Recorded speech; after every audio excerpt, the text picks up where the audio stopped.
Hello friends, I'm Aaron Ciotti. Everybody calls me Ciotti. Welcome to Sunday Q&A, testing all of the Mega Power Tiny Whoop motors.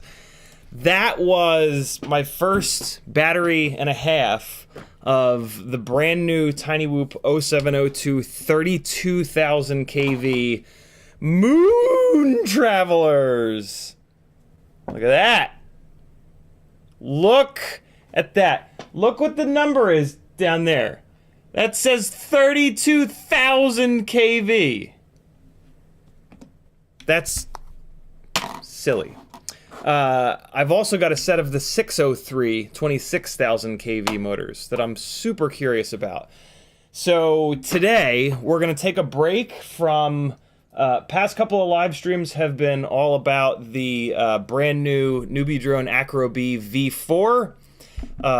So yeah, Friday's stream and Wednesday's stream were all about this guy. Either tomorrow night's stream or Wednesday's stream are gonna hit this for part 3. We're gonna do part 3, which is gonna be fixing the canopy that broke and upgrading it. We're gonna move it to a lighter weight frame. We're gonna move it to a lighter weight canopy with, in my opinion, what's a better camera. We already swapped the motors out, but we're gonna revisit the motors. I think I'm gonna solder up another set of these Newbie Drone specific JST 1.25 leads to a set of 0702 motors, 0702 30,000s, so that we can really do everything to try to get this BLV4 performing as closely as possible to the ultimate freestyle tiny whoop, which is what you were seeing in that, which I think at this point is going to include a 32,000 kV motor. Not to spoil anything, but good God, these 0702 32,000s are, well, we're going to talk more about that. Today, so yeah, we're taking a little break from the BLV4, but it'll be back soon. And we're gonna, yeah, really dive into it. But for today, we are gonna not figure out. We are gonna fly and talk about the 5 highest kV motors that are available to us, which, in my opinion, are really the motors that take tiny whoops from being kind of like glorified RC cars where you mainly just go forward, backward, left, and right. And I mean, yes, you can adjust your elevation, but you don't have like the full three-dimensionality that you do with rigs that we fly outside. To, yeah, having that third dimension of flight where you can do off-throttle throws and stalls and big stuff using the verticality of like your space. Can you do power loops and Matty flips with 20,000 kV or even 19,000 kV motors? Absolutely. Showed that on Friday. We flew a bunch of batteries on the Newbie Drone BLV4, which is heavier than the Ultimate Freestyle Tiny Whoop, and for a little bit on Friday was on the lower kV motors. Yes, you can do that stuff, but you are driving the tiny whoop into those moves rather than throwing it. So you are like using the throttle and staying on the throttle. So for these power loops that I like to do, where I go inverted through these gates that are hanging through the ceiling from the ceiling, you are getting on the throttle, staying on the throttle, staying on the throttle, and now you're finally jumping off the throttle, giving it a tiny little throw, and then you're back on the throttle as soon as you can to keep it from hitting the ground. Whereas with these lightweight high kV setups, you are just blipping the throttle here and just snapping and letting it sit off throttle like what we're used to flying outside. Toothpicks with power, 5-inch rigs, 3-inch, freestyle-ish rigs. And that is like a whole, I will admit, it's very difficult. When you put these big power motors on these tiny whoops, they become very difficult to fly inside. But it's an incredible challenge, and you're inside, so you can fly every single day, and you can fly a whole bunch of batteries in a row, and yeah, the ultimate freestyle tiny whoop setup is hilariously durable. So yeah, you don't have to worry about like it blowing up or breaking all that often. And yeah, man, stick time, lots of stick time, lots of fun. I'm gonna be really honest and say that I have just as much, if not more, fun flying this current generation of tiny whoops as I do flying outside. Don't get me wrong, 5-inch rigs are hilarious, but there's a risk that comes with them, and there's a potential for hurting someone or something that comes with them. And I've flown them a lot, like I've flown thousands and thousands of batteries on 5-inch freestyle rigs, 3-inch freestyle rigs, the early generation of what toothpicks were. So sure, there's a chance that the reason I'm so hung up on tiny whoops right now is because it's a little bit fresh for me. But I don't know, man. There's a lot to be said for sitting in your house on the couch and in total comfort, not having to drive to a spot, not having to walk 200 yards to retrieve, right? Like there's, in terms of like flying, just flying, getting stick time, tiny whoops offer an awful lot of benefits when it comes to that. And, you know, like especially if you have a busy schedule and you don't have you know, like going out and flying, like you're looking at like at least an hour investment, realistically probably a 2 or 3 hour investment. Whereas with tiny whoops, it's like if you've got 15 minutes to spare in between calls or jobs or whatever, you can rip a bunch of batteries. Jackalope says all I need is a big ass house to fly in. I don't actually agree with that. Like easy for me to say because Maggie bought a big ass house that's really fun to fly in, that I'm living in. But even when I was in my tiny ass little apartment, this current gen of really lightweight, really high power tiny whoops allows you to do, and just like when I fly in the basement here, like I have just as much fun, arguably more fun flying in the basement here, which is is smaller than my apartment was. You know, this basement is probably only like 600 square feet, maybe less than that. I have just as much fun flying down here as I do upstairs. So yeah, even if you've got a small place, having this amount of power now, I think is really the key. When before 25,000 kV motors were a thing and the max we could get was 22,000, I didn't really enjoy flying in my apartment all that much because I couldn't, and also it's the weight. The weight of the tiny whoops coming down has a lot to do with it as well. Yeah, having the really lightweight rigs now with a big hunk of power, it allows you to fly really low to the ground and just blip the throttle and get like a real nice throw where you're off throttle and you're doing all kinds of fun stuff. Hang some gates from your ceiling with these little, what the hell are they? With these little cable clips that you can get from Amazon, these silly little things. These are meant to stick to the side of your desk and hold like your iPhone charging cable so that it doesn't, and it, you know, the iPhone charging cable sits in there and it doesn't fall out. But these hold the gates perfectly to the ceiling, and they're really cheap on Amazon. Yeah, it's pretty next level. So today, what we are going to test is the highest kV versions of a whole bunch of different motors. We've got, in order from smallest stator volume to largest. Although, hold on, let me check something real quick. Volume of a cylinder. Radius of, I want to check an 0603. So the radius would be 3 and the height would be 3. So that's 84.82. And then I want to check an 0802. So an 0802 is that. Yeah, okay. All right. So in order of smallest stator volume to largest stator volume, today we are going to test 0702 28,500 kV WeBleedFPV motors, the discontinued ones.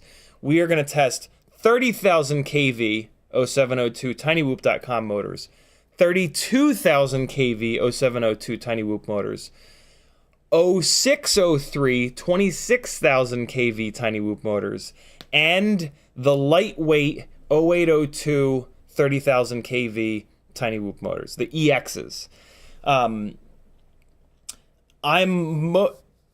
Since I've already flown the 32,000 kV 0702s, I'm actually most excited to try the 0603s. What I want you guys to understand about stator volume is that it doesn't tell the whole tale. The magnets in the bell of the motor, right? The motor bell has a bunch of magnets all the way around it, all right? And then the stator has a bunch of stator poles, like blocks with windings going around them.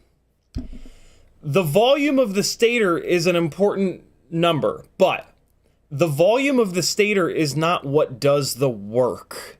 It's what dissipates the heat, which is important. A bigger stator volume is going to dissipate more heat. A bigger stator volume is also going to create more power, but forget that for a second. What does the work is the vertical part of the winding, because the magnets in the bell are vertical. And so the magnets move around like this as the stator poles are energized, all right? And so that movement is only affected by the vertical part, right? So when you think about the windings on a stator, the windings are up, over, down, over, up, over, down, over, up on each stator pole.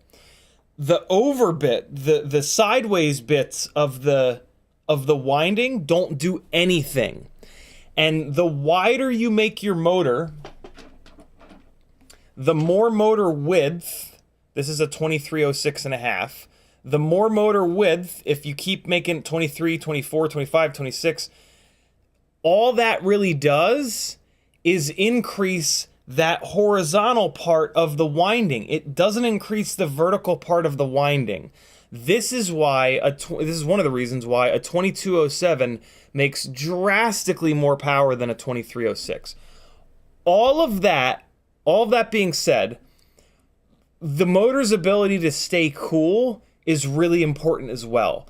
And the width of the motor puts more of the motor bell into the airflow, and that's important. So there's a lot of things that are interconnected here. So maybe these 0603s are going to overheat, and that's going to ruin the flight experience. But what's really important, what I'm most excited about is that an 0603 has 03 height, 3 millimeters of stator height. So the vertical part of the windings is 50% higher. This is something, again, you can't think of, with tiny whoops, with small stuff, you can't think in terms of 1 gram here, 1 gram there, 1 millimeter here. You have to think in terms of percentage. And a 2 millimeter tall stator has the vertical part of the windings only going 2 millimeters high, whereas a 3 millimeter has 50% more vertical winding. So you compare like an 0702 to an 0603, there could potentially be a drastic difference. What's really interesting, what I really can't wait to test, and I wish I had a set of 26,000 kV 0802s. I think I'm going to motor limit down the 0802 30,000s to be 26,000 kV, because what I'm super interested in is 0802, which is quite a bit more stator volume, versus 0603, which is less stator volume but 50% more vertical winding height.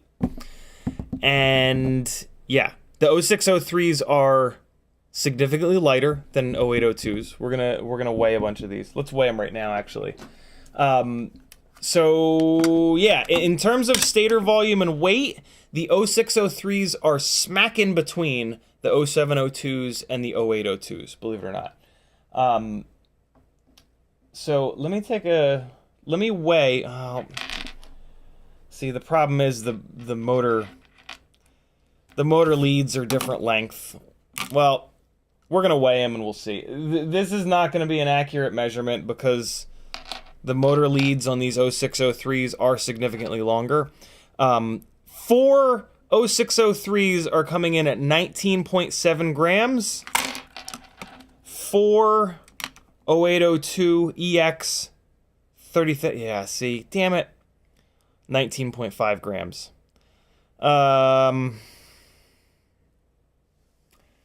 That stinks. Well, we'll still see if we can feel a difference up in the air. And yeah, we're still gonna do the test for sure. So let me start putting these motors into a couple of frames here. It's a lot easier to pop out 4 screws and pull the AIO and the camera and swap it into a different frame with a different set of motors versus unscrewing 3, 6, 9, 12 motor screws and replacing the motors. So yeah, let me start putting some screws into a couple of extra Meteor 65 frames I have here. And while I'm doing that, we're gonna chat. What's up, chat? I've completely ignored you for 20 minutes. My apologies. Apache Smoke Wooden Sniper was first, Riot 9 was next, Cortez Campbell after him, Chase Dierkes, probably butchered that, sorry Chase. Tommy BFPV, Bulldog, Man FU 2562. I have to make a little bit more of an effort to not curse because YouTube is really cracking down on cursing. It's, I don't know, bunch of MFing babies over there. But yeah, they're talking about demonetizing past videos and taking the money back. Which, like, that's a little nuts.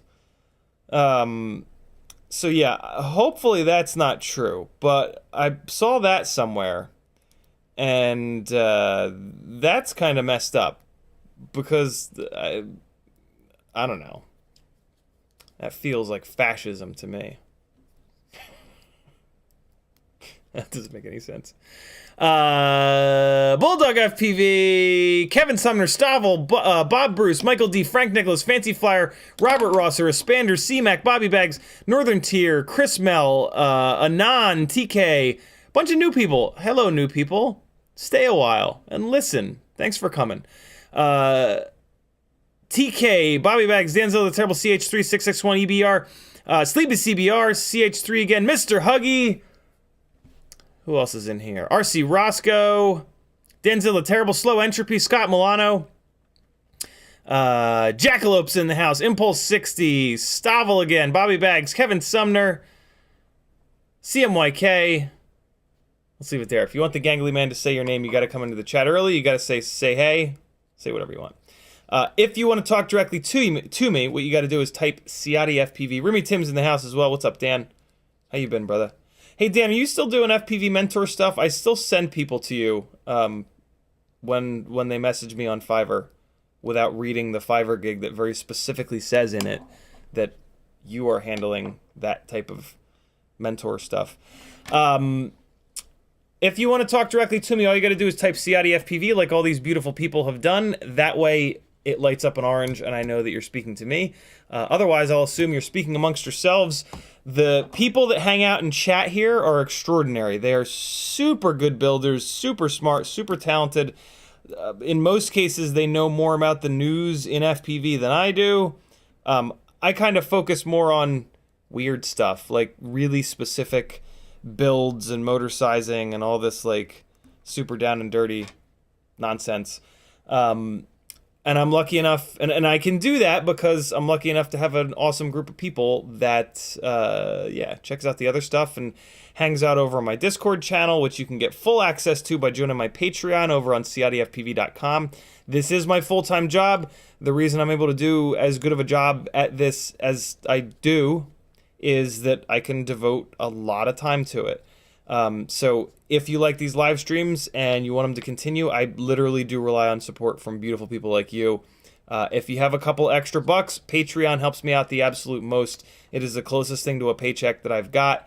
And you are going to get a whole bunch of benefits from it as well. The folks that have joined my Patreon absolutely love it. You get email notifications for all the live streams. You get invited to the Patreon only live streams. You get access to a YouTube playlist with almost 100 previous Patreon-only live streams, sketchy flying that I don't want to be public. Not that sketchy, but a little bit sketchy. Half-done edits where I need your advice on, like, if you like a song or if you like this, that, or the other thing. All kinds of good stuff over there. You're going to get full access to the Discord channel, like I said, which has all kinds of fun stuff going on, among which is the Stick Ends Fund. I purchased one of every stick end that exists for M3 and M4 transmitters, and you can rent it out from me so that you can use all of these different stick ends and figure out which ones work best for your strangely shaped hands and brain, and even more strangely shaped brain. And yeah, you can get your edits played during giveaway live streams. This Monday is not a giveaway live stream, but next Monday is. If you have more than 10 cents a day to spare, you can get in on a bunch of giveaways. Every other Monday, I do 4 giveaways. 3 of those giveaways are for patrons. And yeah, for $5, $10, $20, or $30 a month, you can get in on one or all of those giveaways every other Monday. So do it, because I like doing this for a living, and it's tough. As any full-time FPV, as any non-super successful, right? Like we get used to seeing like Joshua and Oh My God and Nurk, like the super successful guys, but if you dig a little deeper for the more grassroots folks, it's difficult. It's really tough to do. But you know, we can specialize in some really kind of specific stuff that those bigger guys can't, right? Those bigger guys focus on like the stuff that we see a lot of. But if you want a niche within a niche within a niche, I got you covered on micros, on tiny whoops, on all kinds of wacky stuff. And just on like, I kind of try to focus more on refining the flight experience rather than just like what's new and how to set stuff up. My focus is on taking stuff that already flies. Like if you're already up in the air, I want to help you get dialed in a little bit better, get that frame that crashes a little bit better, or just meets your needs a little bit better. We dive a little deeper into tuning and whatnot, not as deep as a Mark Spatz or a Chris Rosser, but in my opinion, and I watch all their stuff, so don't get me wrong, I love their stuff. But for most people, those guys are going to dig a little too deep. Most people do not need to know. It's fun to know it, don't get me wrong, and that's one of the reasons that I watch it, and I also watch it so that I can distill down what they're talking about into more bite-sized chunks, and not just more bite-sized chunks, but sort of more realistic chunks. Like, you know, those guys are using black box to get rigs flying absolutely perfect, and I love that. But with freestyle and in the real world, most people don't need their rigs to fly absolutely perfect, and it's just sort of a fact that like the worse your PID tune is, the more work you're going to have to do, and the more obvious it's going to be when you put rigs into dirty air or just bad situations. And if you want to be a better pilot, that's kind of important. Like, it's important to know when you're putting a rig into prop wash, because even with a really good tune, putting a rig into prop wash is going to use, at the very least, battery power. It's going to limit some movements that you can do because it uses mainly thrust to fight the dirty air. But yeah, it's it's a big, long discussion that we can have, but just kind of take my word for it that if you're looking to be a better pilot, having an absolutely cranked up tune, it's not going to help you. It's going to help your footage look a little bit better, that's for sure. But what are you doing with your footage? Are you watching your footage? Are you tying your significant other to a chair and forcing them to watch your footage? Or are you selling your footage? If you're not selling your footage, then it doesn't really need to look great. Your significant other is going to get motion sick anyway. So who cares if there's a little bit more prop wash? What are you into, right? Are you trying to get good, or are you trying to show off? And if you're trying to show off, that's totally fine. Welcome to my world.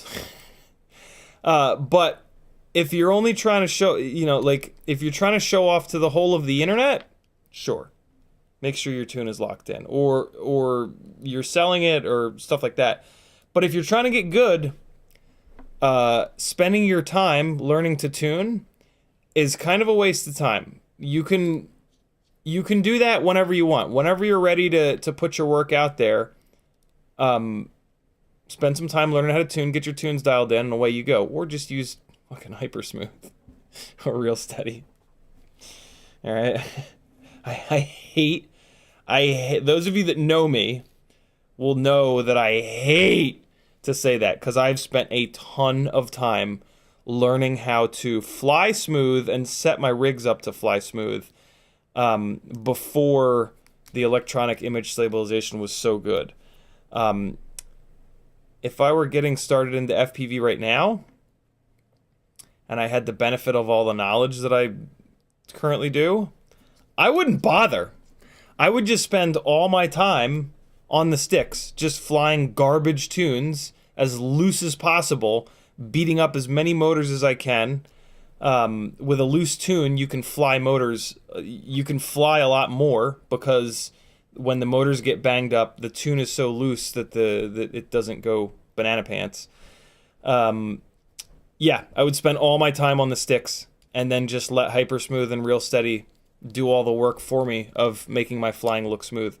All that being said, when you fly smooth, Real Steady and or Hypersmooth have to do less work, and that'll allow you to have a wider field of view and better quality, because the only problem with electronic image stabilization is that it eats pixels up because it zooms. It digitally zooms on the image. So technically speaking, all that work that I did is just barely worth it. Maybe. But to be honest, I would have been better off pouring that time into flying. But hindsight is 2020. And it's fine. Many of us that are kind of like OG FPV donkeys feel that same way.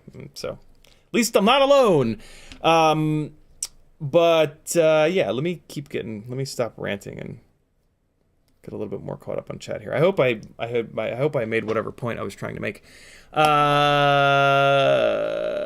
In the chat, the folks that have tagged me so far, Apache Smoke Wounded Sniper says, "What's up, CiottiFPV? How are you doing? Hello, Gangly Gang. How's everyone doing this windy Sunday?" Bulldog FPV says, "What's going on, Gangly Gang?" Bob Bruce says, "How's it going? Hope your Sunday is going good." Same with the Gangly Gang. Bobby Bag says, "What's up, peeps? What's up, Ciotti?" 661 says, "Totally teased us on the Instagram live yesterday. Live ended for me right when you plugged in the 32,000 kV quad. Didn't see any flight." Yeah, I didn't know that. So I couldn't. I was like, ooh, the motors came. The 32,000 kV motors came yesterday, and I was like, oh, no, wait until the live stream to install them and whatnot. And then I was like, well, I can at least install them. And then as soon as I installed them, I was like, I'm gonna fucking fly them. So I immediately put them up in the air. But right before I put them up in the air, actually, no. I thought to myself, if I'm gonna install them, I at least need to do it on a live stream. So I just put my phone there and I threw up Instagram, and I did an Instagram live stream. And I was listening to Elton John at the time. And I knew, so what Instagram does is if you start playing copyrighted music, they give you a little bit. They give you like a couple of songs, and then they'll kick you off. And they'll just stop your live stream. They don't ban you or anything like that. Shirt of the day, by the way. And so I don't know. I didn't want to turn off Elton John. I was in a Elton John kind of mood, and it was just like a for fun little silly live stream. So I finished installing them, and then I turned I was like, all right, I'm gonna fly them real quick, guys. And I turned OBS on, and I put the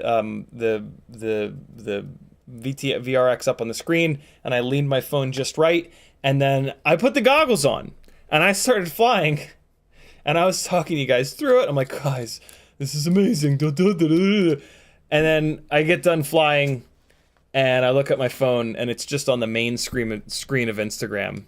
And I was like, oh, man, they kicked me. And I'm sitting here, I'm like, I wonder how much people got to or didn't get to see. And Maggie was Maggie was actually like, "Oh man, I wanted to see you fly him." I was like, "Oh shit, did it really?" It kicked me right before I started flying the damn thing. So, but here today, you guys are gonna get to see the Moon Travelers, the Tiny Whoop 0702 32,000 kV Moon Travelers. Unfortunately, they are on the Happy Model AIO that has some sort of a problem. So the runtime is low for some, like this AIO overheats, and something about that overheating gobbles up the batteries faster than normal. So we're not going to compare runtimes today, but it flies fine. So the amount of power that it makes and everything seems to be completely fine. I think today will be an interesting test. This one has 32,000 kV motors. This one that you've seen me fly a ton has 30,000 kV motors. If I cannot feel a difference in power between these two, I'm going to take the 32,000 kV motors off of this weirdo AIO that acts a little bit funny and overheats, and I'm going to put them into here. Because, yeah, but flying this guy with the 32,000s last night, I'm pretty sure I felt a difference. But, yeah, here today, we're going to test these head-to-head. Also, I've got 4 lighter weight batteries. I've got 4 of the brand new folded cell Tiny Whoop 270 mAh batteries. I think these are almost a gram lighter. Let's take a look. I do not care about runtime when it comes to Tiny Whoops because it takes like 4 seconds to take a battery out and put another battery in, and the batteries are very cheap. So yeah, if I can get a slightly lighter battery, I'm happy with that. 8.1 grams for the 300s. Wow, it's over a gram lighter. 6.9 grams for the 270. No shit. Damn, yo. I only bought 4 of these. I should have gotten a bunch more. Wow, okay. One of the other things that I've got are some pinch cams. I don't think we're gonna have time to try these today, maybe on Whoop Wednesday. I've got the ultra wide and the regular Tiny Whoop pinch cam, and they're both in pound mounts. A 15-degree pound mount and a 20-degree pound mount. So we got all kinds of cool Tiny Whoop shit coming up, friends. I am really excited. But today is all about motors. 0702 versus 0603 versus 0802. 26,000 kV, 28,500, 30,000, 32,000. So, where did the other 300 mAh batteries go? It's not just this one, is it? I've had batteries on the charger. Oh, no, it's this one. Okay, it is just this one. All right, so I've got 2 frames with the 0603s and the 0802 EXs. Let me get caught up on chat, though. Let me do this. Let me play. I flew 4 batteries last night on the 0702 32,000s. I'm going to put that almost full screen while I read through these other chat comments from you guys. This second battery that I flew, I was kind of fucking feeling it. So I'm going to play that whole battery for you. This is one of the better batteries I've flown in a while. So let me put this up for you to kind of jam out to while I get caught up on chat. 661, got that. Mr. Huggy says, so tonight on CiottiFPV, Ciotti blows his mind with motors so fast that warp time makes it unflyable. Amazingly, it's not unflyable. I was really skeptical about the 32,000s. I was like, man, I think it's going to be too much, but just watch this battery. This is only the second battery with them. For the record, this is also, as I crash over and over again, this is also with the 270 mAh batteries, for the record. Denzel the Terrible says, put the fancy cocktail glasses away before flying. Maggie would kill you and would be quite disappointed if you broke one. RC Roscoe says, what's up, boss? ImpFPV says, German things from one gangly student to the gangly mastermind. Gangly rest. Hope you see CiottiFPV and hope the rest of the bunch had a great Sunday. Stavel FPV says, whoops are good for us in the northern climates. Yeah, very true. Michael Blade says, what's up, brother? CMYK says, Sunday fun day. What's up, gangly gang? Stavel says, wouldn't weight to power be a good measure? I don't know what we were talking about at the time, Stavel. Tell me more. Tag me again and tell me more. Ethan W says, is there anything cool on GetFPV that is worth looking at before I put in an order? I'm about to do a GetFPV order for the Flywoo Robo 1002 23,500 kV motors to try to do a Mobula 7 build that's a good Jungle Gym basher.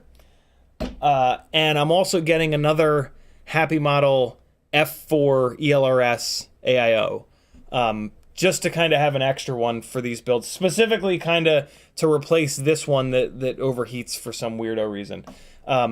Those are the two things I'm getting on GetFPV. My God, they have a lot of cool stuff. Speaking of GetFPV, hold on.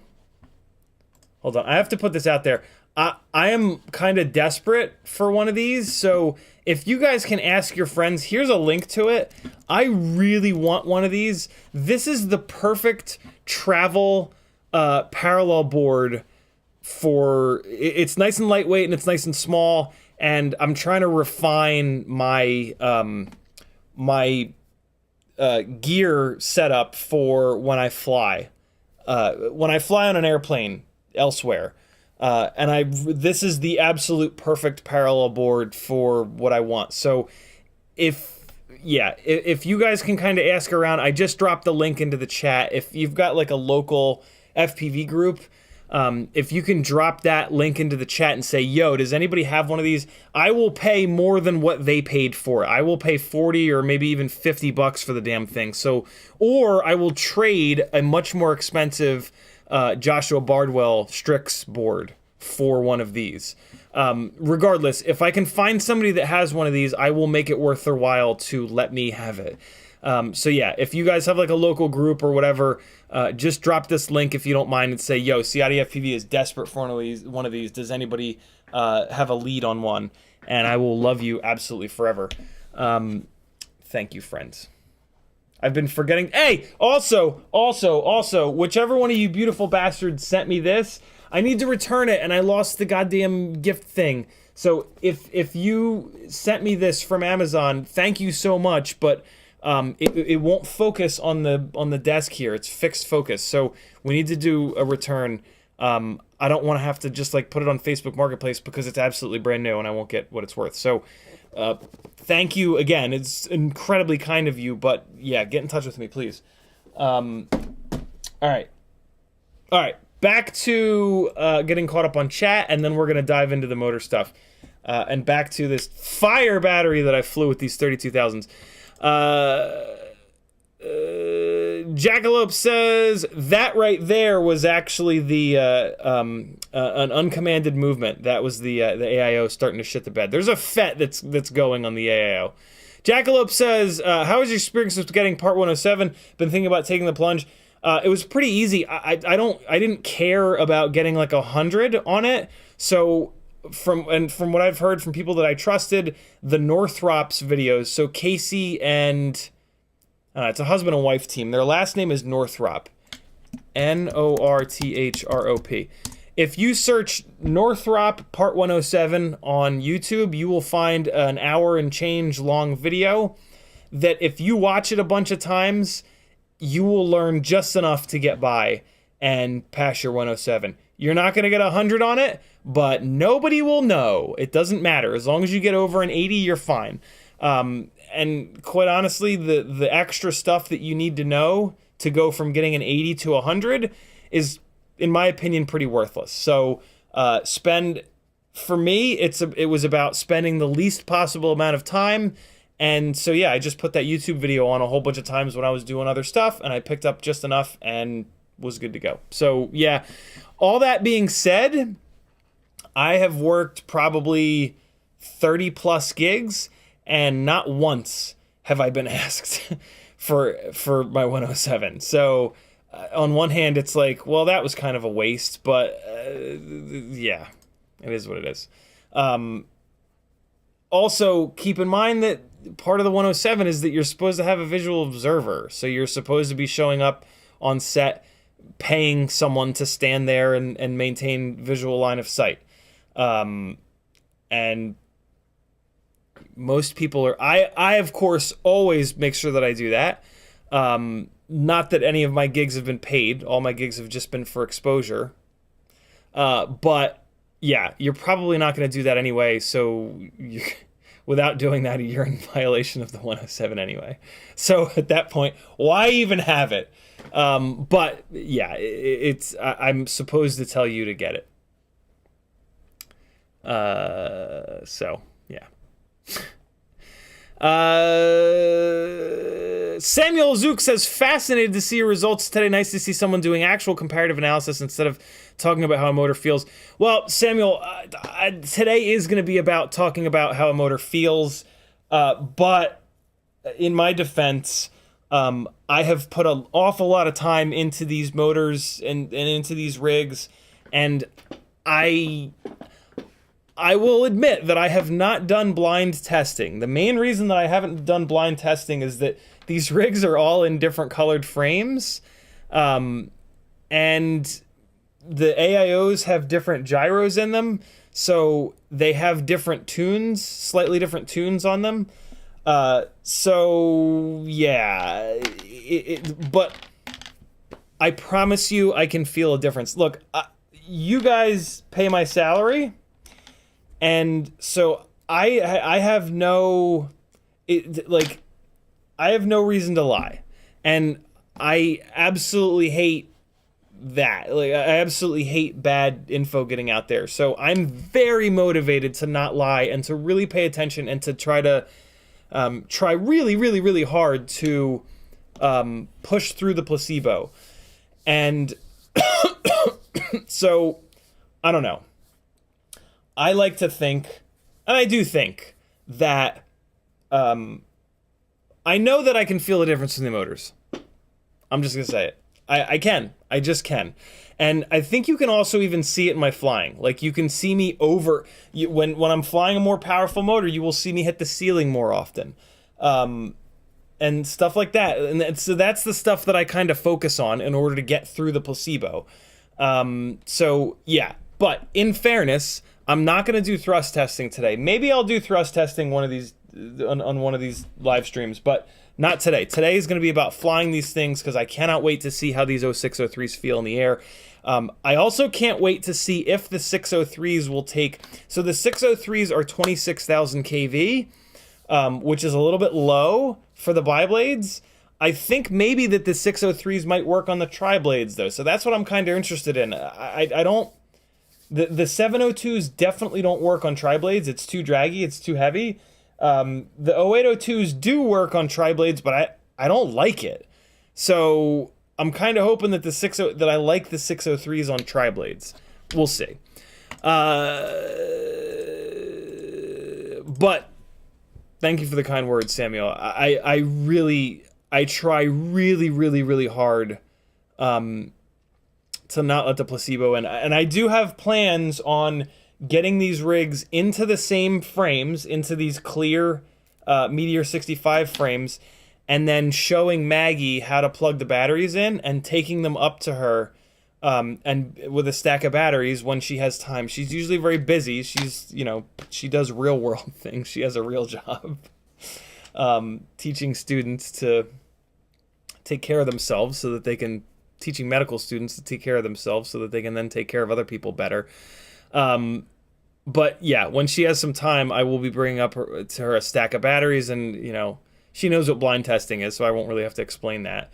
And yeah, having her plug these things in blind, and so that we can confirm it. But a difference of 2,000 kV is noticeable.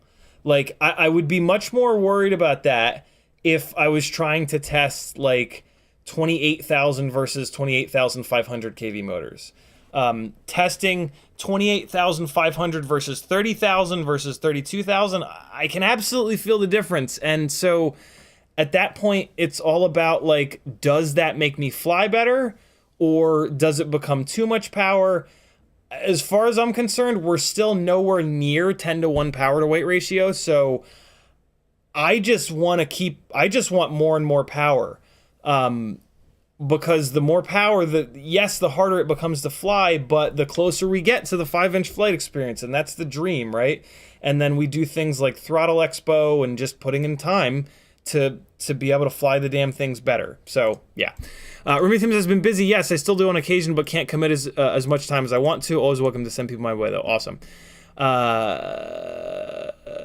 Slow Entropy says, thanks for all the live streams. Really helps me get through hard times, and I always learn a lot. Cheers. Thank you for saying that and hanging out, Slow Entropy. It's one of the things that's really important to me, is that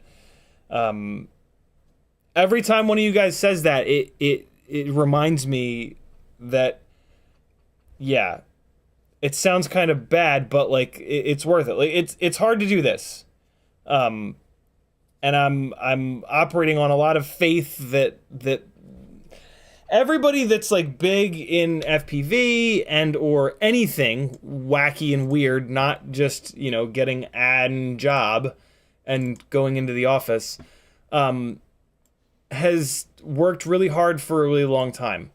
And I'm willing to do that. And that's the phase that I'm in right now. Like, I've only been doing this full time for roughly 2 years, and that's not enough time to be, like, successful and have a bunch of money. Like, you got to struggle for a while. That's kind of the deal. And so, yeah, when you guys say stuff like that, like, that is really important to me, and that reminds me, that just gives me the little push to just kind of keep going, because honestly, like, yeah, it crosses my mind to put this back to part-time and get a PM job again and make, you know, 60, 70, 80 grand a year, because that's what's on my resume and that's what I went to school for. Not really, but I mean, that's why I went to college, right? To have the degree on my resume and be able to get those jobs that pay a lot of money. And money's great and all, and I've had those jobs before, and I love money, but I love my mental health even more, and I love hanging out with you guys and doing something that I love. So yeah, thank you for saying that, brother. And it is my, is this the same battery? It is my genuine pleasure to be a friendly voice, face, whatever for you guys when you're struggling, because believe me, I know how it is. I have dealt with mental health issues all my life, and I almost didn't make it a couple of years ago, and I'm glad that I did. So if I can have any effect on anyone else's mental health in a positive direction, yeah, that's a real gift. This is me trying to hit this. There's this move where I fly through the two bottoms, and then I power loop through the top one, and then I go backwards through the bottom one. And it's a really cool looking move, but it's at the moment based in luck, and I'm just trying to do it enough times to figure out the timing of it. But it's gonna, these newbie drone gates are significantly smaller than the other gates, so it's really difficult. Riot9 says Class Action Park was wild and funny. Yeah, it's a great documentary. CH3FPV says, how much do they weigh single each motors? I weighed the 603s and the 0802s, but the problem is, the motor cables are different lengths. So, Grep Boys sending you an email with pictures. Thank you, brother. What are they pictures of? Stepped in a little late, but I have balance charger, but I have a balance charger board I never use. I have a whole bunch of parallel boards, but they're all bigger than what I want. This particular Lumenier one, Eirik, if you have this Lumenier one, I will drive to you and give you a hug. This particular Lumenier one, it very specifically ticks a bunch of boxes that I specifically kind of are looking for. So yeah, I have parallel boards coming out my ass. Actually, I have 5 of the damn things. and I have one that I've been packing with me. It's just too big, and yeah, it's the one. Oh my god, Grep Boy, really? Oh, it has 6 ports on it. Okay, yeah, I would really prefer the 4-port, but the 6-port is not that much bigger. So if I can't get the 4-port, the 6 should work. Also, the other thing, the charger that I'm going to be hooking this up to, it won't push hard enough for a 6-port. So the extra ports are just kind of whatever. But the 6-port version of this Lumenier discontinued Paraguard is still going to be smaller than most of the other balance boards. So yeah, dude, awesome. Thank you. Cortez says how to fix a MO4 25 to 400 milliwatt VTX antenna that broke off the board. Step 1, join my Patreon. Step 2, click Tech Talk at the top of the Patreon. Step 3, profit. Because I have a post in there, how to direct solder an antenna, I think. I'm looking right now, actually. I think I have a post in here in Tech Talk, how to direct solder an antenna. Maybe not. Maybe not. Farts. I thought that I did. Look at all this good stuff in my Patreon. Available to you for only $3 a month. Oh, fuck, why? What? Jesus, relax.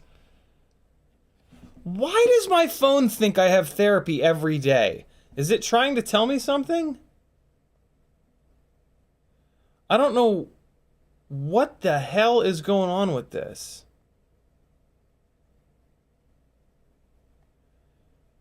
It's I don't understand.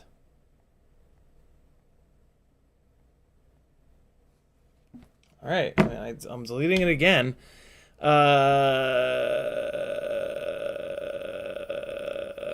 Damn it, it's not in here.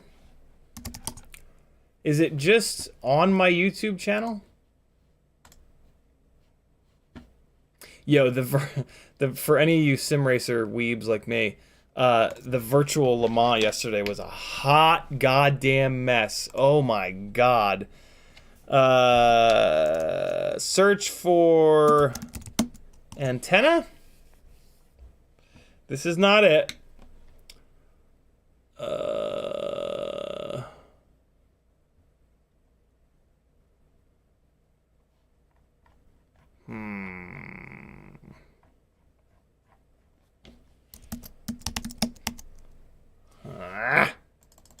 Let me search for direct. Because it might be... Hey, here it is. Here it is. So go to my channel and search for direct. Well, here, hold on. I can just do this. There you go, my guy. That's how you do it. Direct soldering damaged UFL. That's how you do it. If you guys didn't know, when you go to somebody's YouTube channel, there's a little magnifying glass here.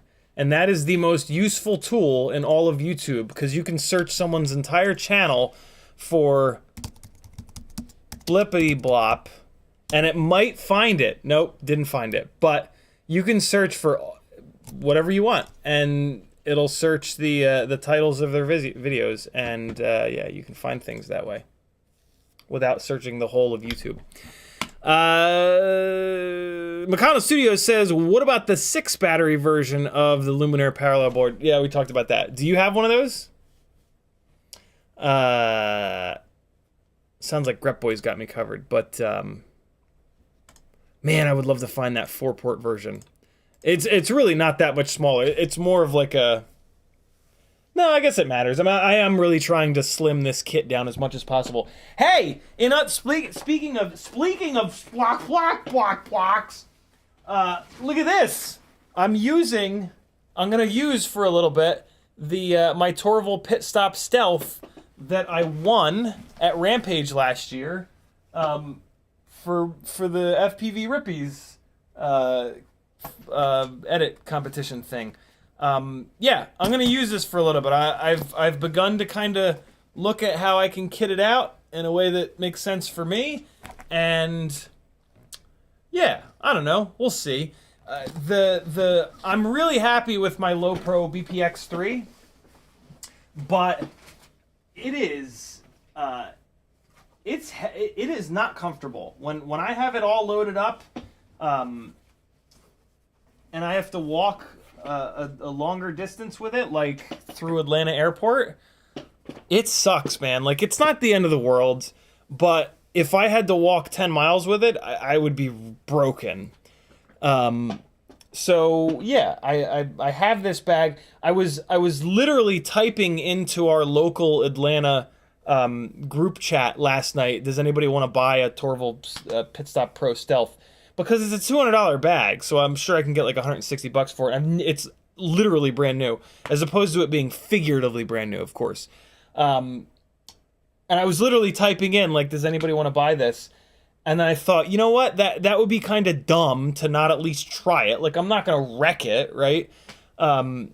So, yeah, I'm going to give it a try. I don't know if I'll ever fly outside again with how good Tiny Whoops are, but I put some stuff in it, so we'll see. Yeah, I'm going to start just kind of playing around with putting stuff in it and seeing if I can configure it in a way that makes sense to me. The biggest problem that I have with it right now is that I cannot figure out a way for it to protect my transmitter as much as the BPX3.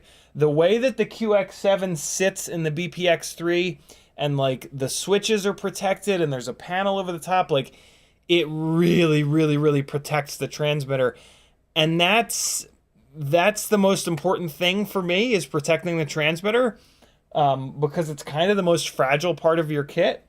With the Torval, the transmitter is like kind of up top, which just sort of freaks me out a little bit. So yeah, I don't know. There's a lot to like about the Torval bag, but priorities, man. Protecting your transmitter is absolutely high priority, because transmitter is the one thing that I don't bring a backup of with me.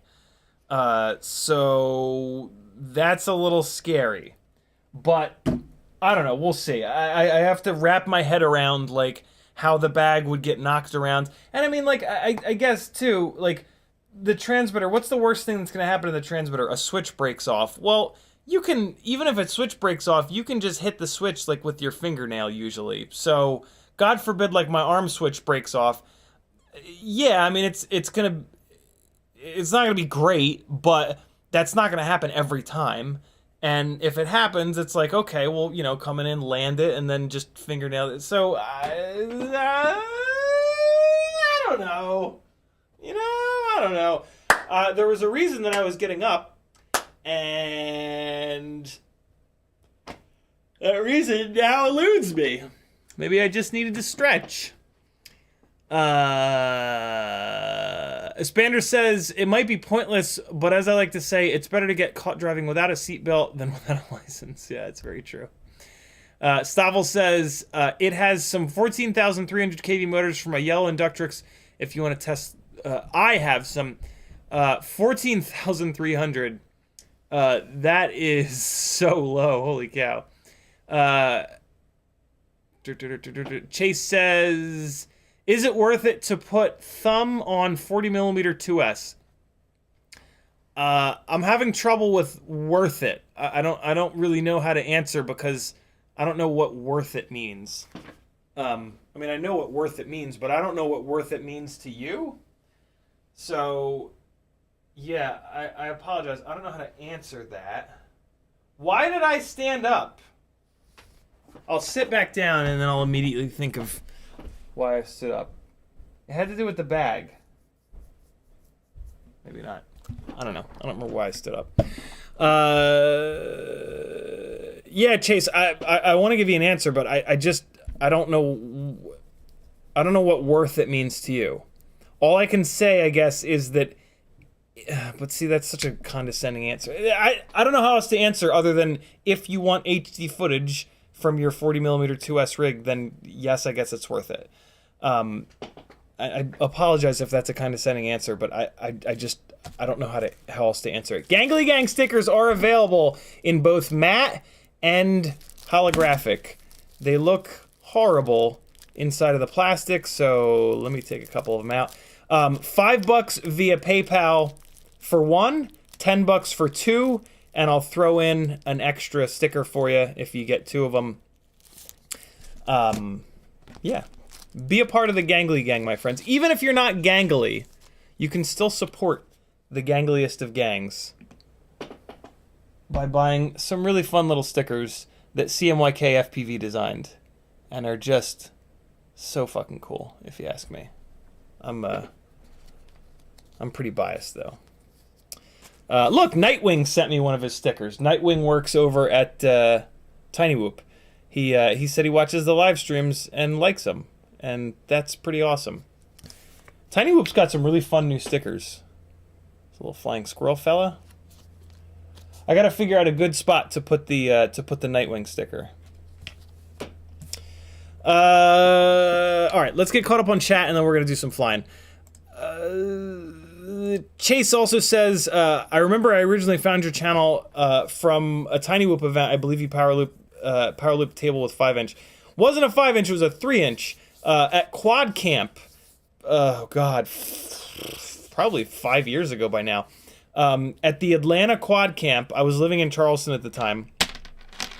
I brought all my micros and my very first 5-inch rig. I built a 5-inch rig kind of for Quad Camp. I was like, I can't just show up with micros. But yeah, at the end of Quad Camp, a bunch of the pro pilots there, Stingy, Drew, Tommy, oh my God, Bot Grinder, Joshua Bardwell, I think that's it, in terms of like pro pilots at the time. They were trying to power loop these folding tables, and Drew remembered that I had a whole bunch of micros in the back of my car when we were out flying that day. And he's like, you have all the micros, you try it. And I was like, oh God, no, I don't want to make an ass out of myself in front of, you know, all the real pilots. And if they can't do it, I was like, there's no way in hell I'll be able to. But yeah, peer pressure is a beautiful thing. So I put a 4S, at the time, nobody had seen a 4S 3-inch rig. And so I put, it was just basically like a little freestyle frame. They don't exist anymore, but very similar to my 3-inch frame that eventually will get done. And yeah, after a couple of tries, I got it, and everybody lost their minds. And then after I got it, I said, should I Matty flip it? And Joshua said, there's absolutely no way you could possibly do that. And after like 3 tries, I Matty flipped it as well. And the crowd went wild, and it was awesome. Joshua has an edit of that event, and I have one as well. Just look for Quad Camp. Just do that little search on my channel or his channel for Quad Camp, KWAD Camp. Why don't I do it and give you guys the link? If you haven't seen this, you're gonna love this. This is like beautiful OG FPV content right here. Again, I'm very biased. Actually, let's do this. Let's search all of YouTube for Quad Camp and see if I'm anywhere. So here's Joshua's edit, of course. Copy a link address. So there's Joshua's edit. He beat me by 1 day to putting the edit up. Yeah, I'm down pretty far. I don't do very well on in the algorithm. Wow, I'm nowhere to be found. That kind of blows. There I am. Okay. And then yeah, here's my version. I actually never So I did this day 1. I still have the footage from day 2. And I never finished the edit. So there you guys go. There's some OG FPV stuff you can watch. Pretty fun. Man, I am really far down. Jesus. Well, I guess I'm getting beat by the people that I should be getting beat by. Drew, BotGrinder, PDev, Bot. Alright, that makes sense. It is kind of annoying that Pirate Steve is beating me. Rotor Riot, yep, Joshua, Drew. I shouldn't be getting beat by Jody Middledorf. Quad Camp isn't even in the fucking title. Wow, I'm getting... Yeah, I don't do well on YouTube, man. I do not do well. Could be worse. At least I'm on the first page, I guess. Although I think that their pages now just scroll infinitely, so I might not actually... Yeah, the pages scroll infinitely, so I can't even say that I'm on the first... At least I'm on the first page. Whatever. Mikado Studio says, I have 2 of those parallel boards I don't use. That's super awesome. Still holding out hope for the 4-port, though. But the 6-port, that would be awesome. Thank you, dude. Stavel FPV says, what props are you running on the 32,000 KVs? The GemFan biblades are the only props that really work on the 0702s. I'm very interested to see what the 0603s are going to be like. But yeah, 702s you really only want to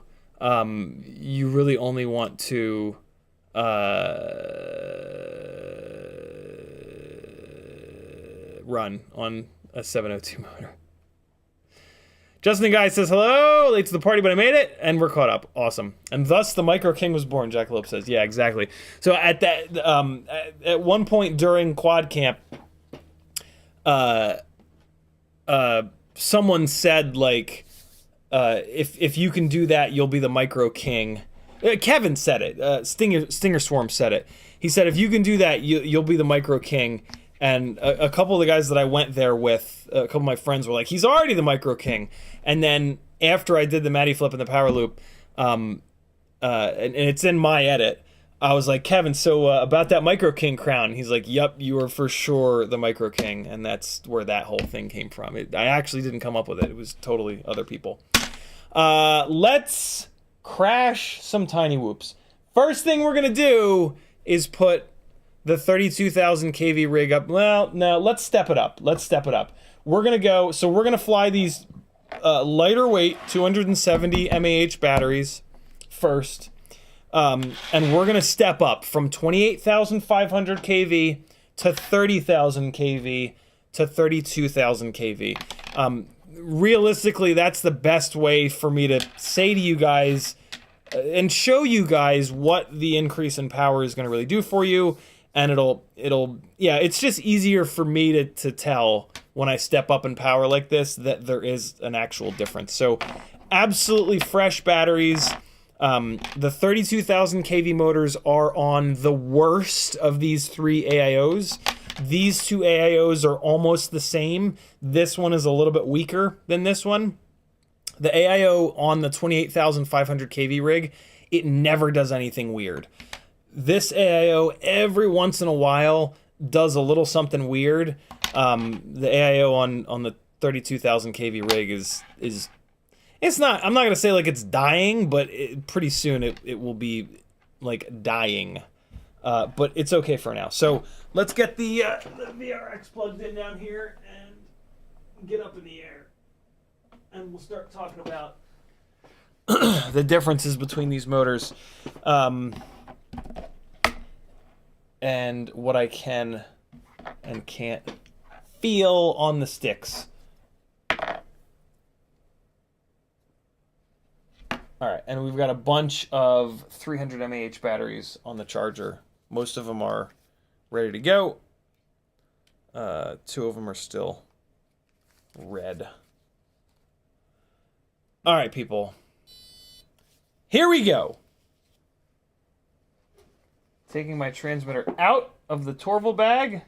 That's not bad. It took me a while to figure out how to get the transmitter in there in a way that it has any protection whatsoever, and I think I might actually I had to really kind of reorganize the way the panels sit in there, and I still have a little bit more work to do with it, but yeah.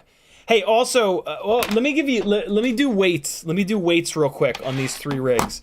For some reason, the purple rig with the 30,000 kV motors is like significantly lighter. I have no idea why, unless during the dyeing process of the Meteor 65 frame, because it is a hand-dyed Meteor 65 frame from tinywhoop.com. Unless during that dyeing process the frame gets lighter, I can't explain it. The AIOs are the same. They do have different gyros, so maybe they're definitely different version, like version 1, version 2, version 3 of these Happy Model AIOs. I guess the AIOs must be lighter a different way. I don't know, it's weird.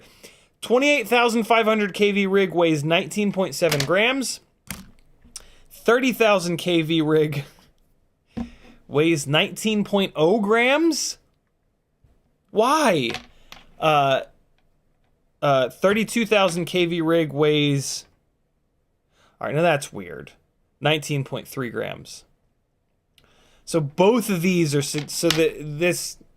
And what pisses me off is that the rig with the least powerful motors is the heaviest. But here's the thing.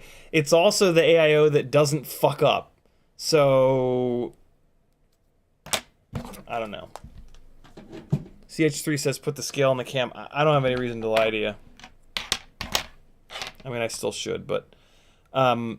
yeah, it really bothers me that this rig is almost a full gram heavier. But... whatever. Here we go, friends!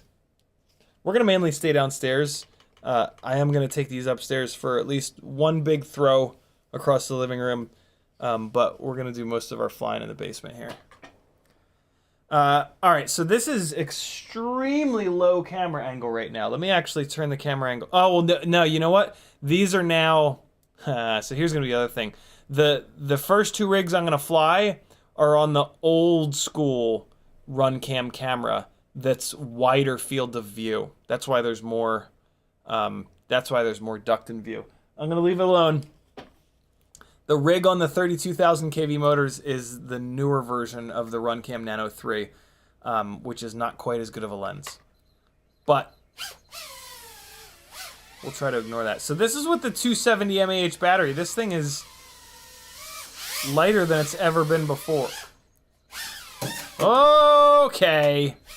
Let's get this party started right. Let's go right upstairs and while the battery is fresh and throw it around a little bit. Oh, I didn't clear the railing. Let's try that again. I just didn't get on the throttle early enough. Who's in here? Do I need to avoid anyone? Is anybody in here? Nah, we good. Maggie's in her office working hard. Oh boy. Almost. Alright, so 28,500 kV motors. I've got a lot of batteries on these, and they are... I just feel really comfortable with them because of how many batteries I have on them, and that makes a big difference in my ability to fly, which is awesome. But I can definitely feel when I back-to-back these with the other ones that they have a little bit less power.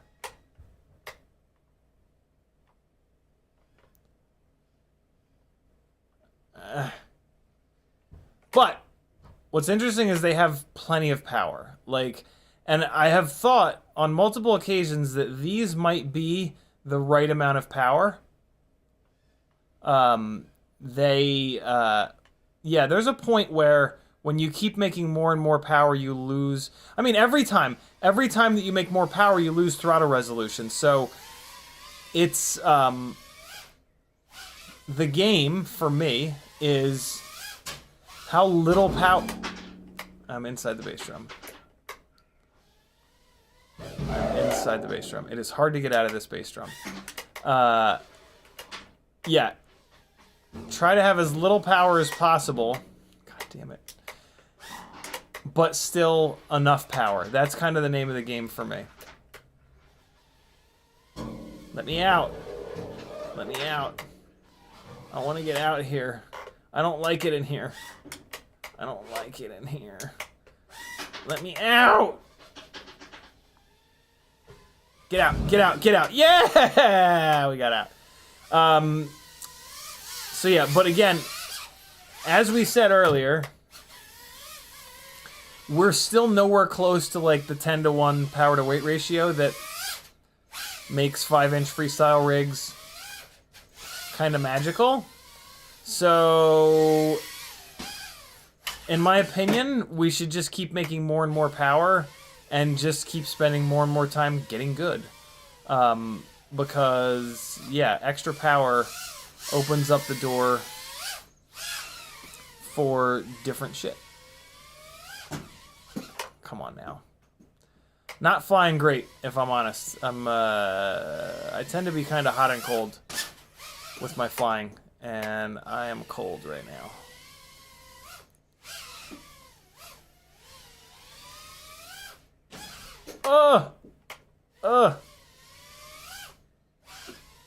Okay. Battery shot. Let's bring it in. Oh god, I hit myself in the head again. This time it was disarmed though. Oh my god, it bounced all the way over there? What the hell?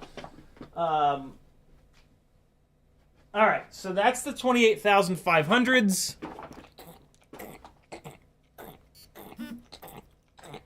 They feel great. With the lighter, I can definitely tell the battery's a little bit lighter. It's just a little more floaty, which is exactly what I want. So now we're going to go up to the 30,000 kV. And you should see a difference. Let's get this BT 2.0 plugged in all the way. There we go. All right, so here we go. 30,000. Hold on. Much different up tilt. I need to get this up tilt down. This this canopy has become loose. Get that taken care of. All right, so that's tightened up there. And come on, buddy. I need more ducting view from you. Yeah, we're almost there. Yeah, we got just a little bit of daylight coming through the bottom. They're limited on down tilt because of the UFL cable running under them.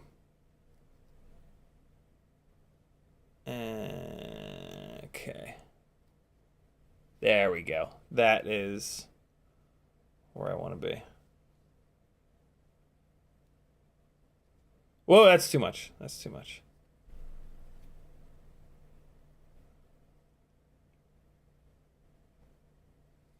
Come on now. A little bit less. There we go. That should be about right. Yep, that's it. That's where we want to be. Okay. Let's give these Tiny Whoop 30,000. By the way, those 28,500s were WeBleedFPV motors. Yeah, see, so like that throttle blip, like ready? Like that's where I notice the difference. The 30,000s just jump up a little bit, and like that. Yeah, there's just like a ferocity in the throttle blips that you get from the higher kV motors. Oh my god.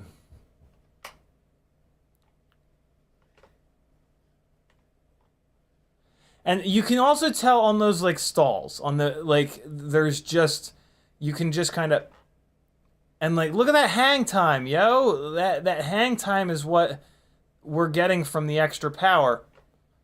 And that's the one thing, and also I guess that on that dive recovery too. So all the time. This quad cube dive gate is way harder than you'd think. I don't know why. I mean, they're big cubes, but I guess we are kind of hauling ass towards them.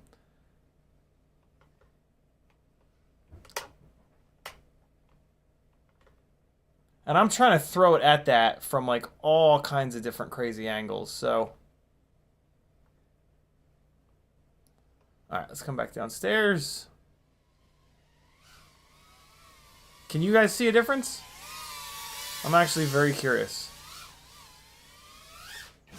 Keep in mind that I'm a little bit more warmed up now that I've flown a battery. Let's go for that crazy power loop around the newbie drone gates. Great. It's hard, man. It's really hard. That's what she said. Nope. Ah! Picked the throttle up a little too early on that Matty flip. Let's try it again.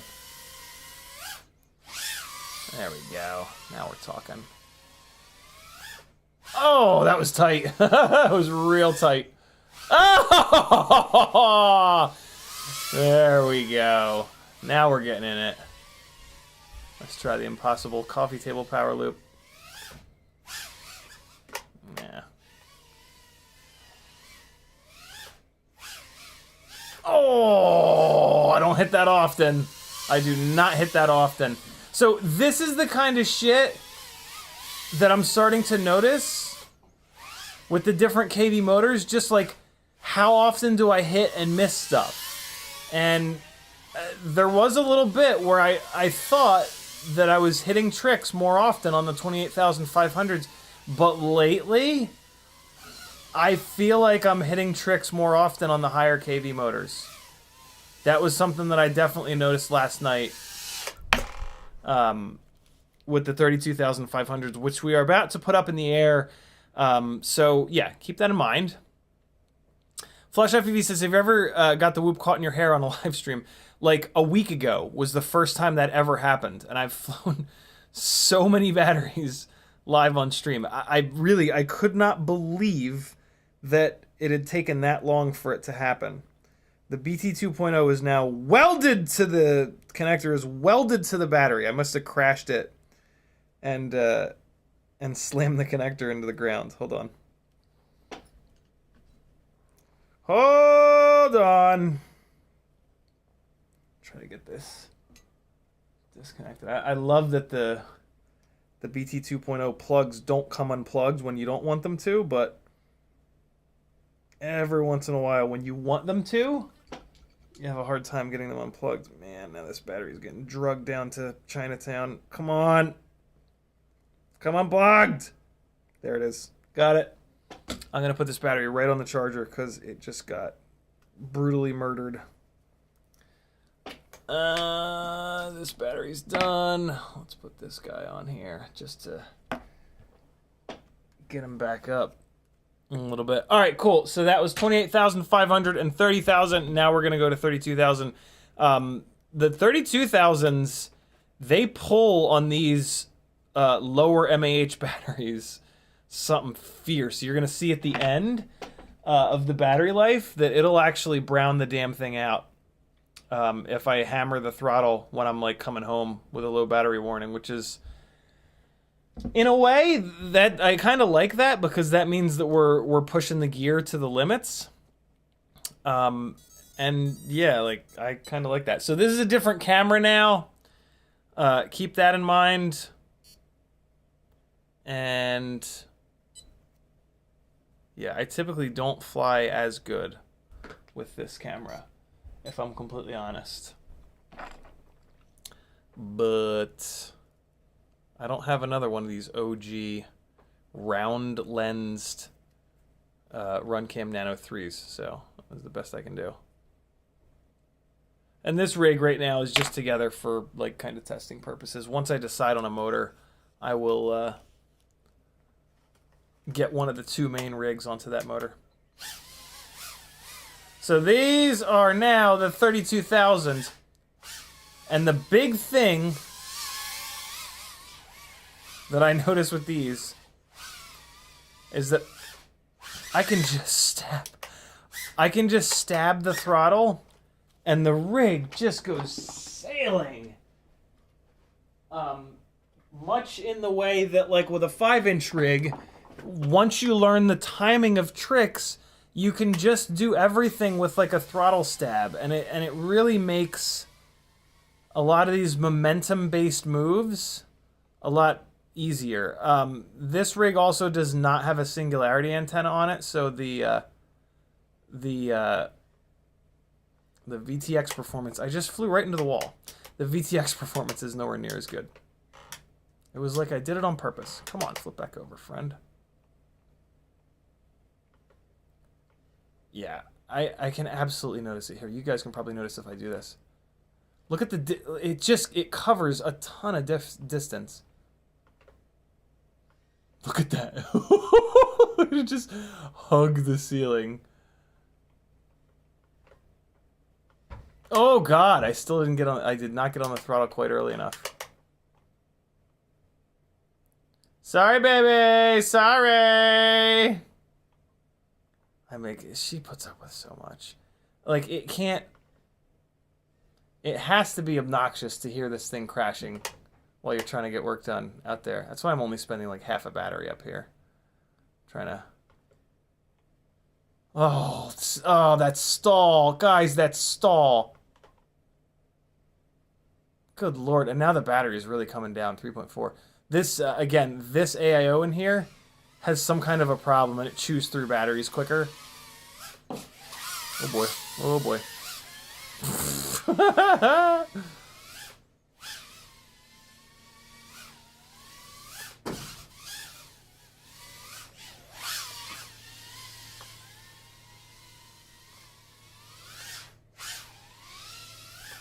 Oh, I just missed it. That was planned, by the way, for the record. I missed it by quite a bit on that one. Ah! There's this huge power loop. I usually have this cube gate over here, and I really love trying to do that. Use that. I go into that cube gate. So it's basically the move. The cube gate's here, and I go into it, and I try to throw it all the way back through this double gate here. And it's like, it's really difficult. It's a huge throw. I didn't get it disarmed when I landed it in my lap just now. Stavel says land on the fan. Never mind, I forgot this isn't the BLV4. Yeah, we'll do the fan landing with the BLV4 for sure. Yeah, I really like it with I really like it with these 32,000s. Can you guys see a difference? Like, for real. If you can't, say that you can't. There's no, like, if you say yes, you can see a difference, but you actually can't, it doesn't matter. Like, if you can't see a difference, say that you can't see a difference. Let's spend some time in the basement here with these 32,000s on the lighter weight batteries. Yeah, there's no, and so see, look, like the throttle resolution is still here. There's still tons of throttle resolution. Admittedly, I do have the throttle expo set at a value of 40, which is pretty aggressive, but oh, for God's sakes. But that's what I have it set on all these rigs. Like, on all of these high KV 0702 rigs, I have to run that throttle expo really high. If anything, on this guy, I should probably have it set even higher. Oh God, that's the... I smacked it into the beam. That's the main beam that holds the house up. But see this, so like, ready? Blip! I didn't quite get it. Ready? And blip! And I'm not quite covering the distance I need to. Ooh, I think that went right next to it. Nah, see, so that, it's, to do these power loops through the inverted gates like this, the biggest part of it is judging the amount of forward speed you have. The more forward speed you've got, that was sloppy. The more forward speed you have, the earlier you need to get on the throttle in order to, oh, fuck you. To scrub off that forward speed and get the thing thrown backwards enough. See, I don't usually hit this like that consistently. Oh, I think I got through it. This is what I'm saying. These 32,000s, like I'm doing these. Like I know it. I don't know if it actually looks easy, but this is hard. Like we're used to doing power loops like under a thing. You know, like the normal power loop is this, under a thing, and when you do this, right, when you go under a thing, all you have to do is make sure you don't hit it. This is easy. This is easy, easy, easy. And then you just have to throw it back. You can throw it a mile back, and then you just have to get your elevation under control. For fuck's sake, Larry. You just have to get your elevation under control before you fly back under a thing. God damn it. Trying to do these power loops through a static... And the battery's dead. A static inverted gate is way harder than a regular power loop. And to be able to hit it consistently like that, like that's hard, yo. Like that's proper hard. And I've always had trouble with it, and I crash a lot, and I try over and over and over again because like there's a huge sense of satisfaction hitting that move. And I don't know if that fully comes through on the live streams, especially because I do them over and over and over again. So you guys get to see me, you know, attempting that move probably 100 times per live stream. Man, I will say this.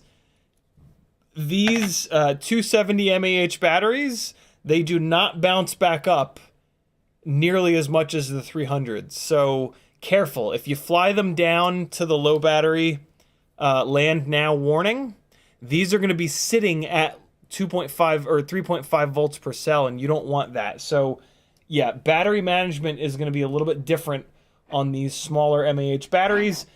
You should know that though. Like that's the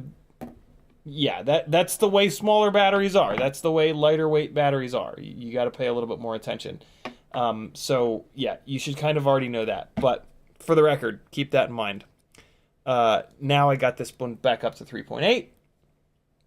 We're not going to fly the 270s anymore. We're going to move on to 300 mAh batteries. 1, 2, 3. The other 3 are plugged in because I want to get them up to 3.8, 3.5. Let's do the 32. Last battery on an 0702 rig is going to be this guy on a 300 mAh battery to see how it is with slightly extra weight, 1.2 grams of extra weight. But this is going to let these motors really crank up. A higher mAh battery is going to allow the motors to crank up and produce a little bit more power, I'll bet.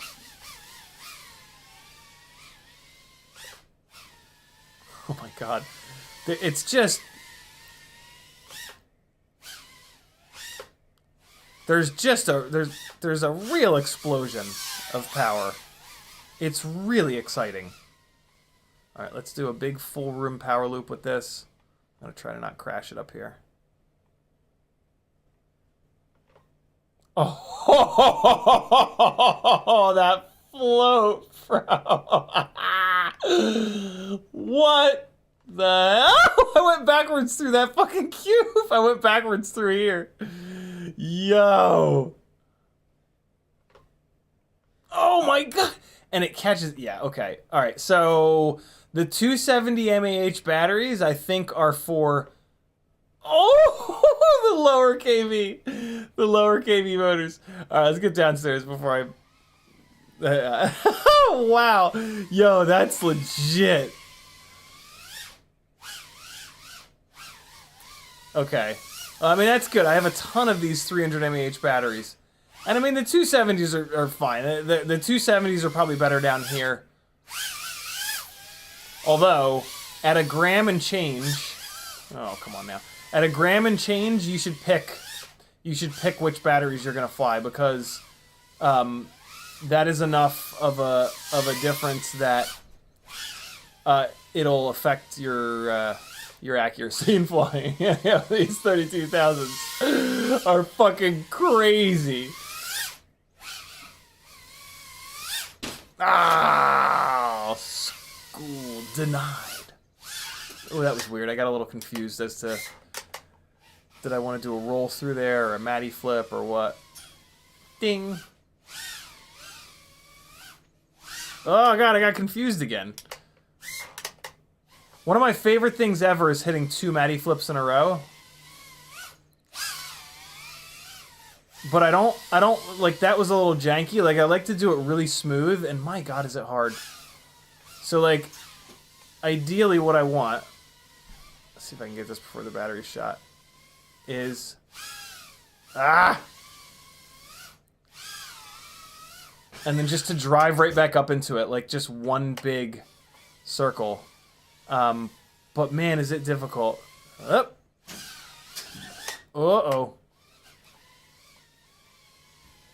Alright, let's try one more time before this battery's done. Nope.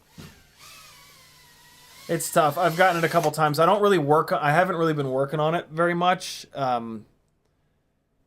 because I kind of get annoyed. But, wow, yo, these 32,000 kV motors up in the living room. These 300 mAh batteries. That is something else. That is something else entirely. Wow. That is big old power. This is the most banged up of the AIOs, and it's not dropping an arm. It's not like, yeah. It's not exhibiting any of the bad behaviors that I would associate with us putting a motor on that's asking for too much power. So, yeah, 32,000 kV, friends. I am possibly going to hop on Tiny Whoop at the end of this stream and get 2 more sets. So, if you want them, I don't know how many. I don't know how many Jesse ordered, but I mean, if a whole bunch of us order them, he'll definitely get more. But if you want to get them sooner than later, yeah, that is something else, man. And yes, there's less throttle resolution. There has to be, but I don't really notice it. So I know I'd said that we were going to test the 0802. No, yeah, we should test them. Okay, so I gotta fly the 603s next, though. I have to. Oh, here, hold on. Let's fly this stupid thing. I tried 75 motor to motor again. These are Newbie Drone Flow 1102 18,000 kV motors.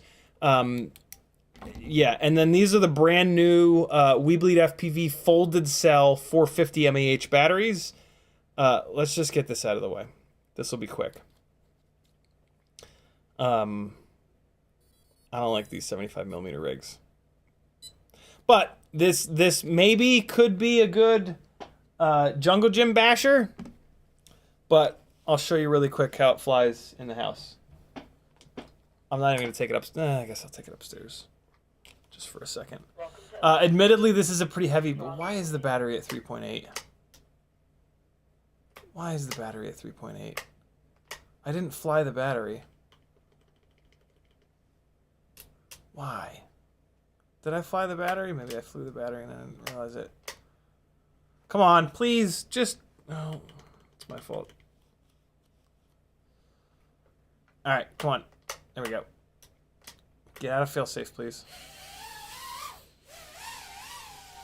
So this is what a big heavy rig feels like. Yes, it has bigger propellers, but they do not offset. Oh my god, the hover point is so much higher. Okay. That was it, just falling out of the air.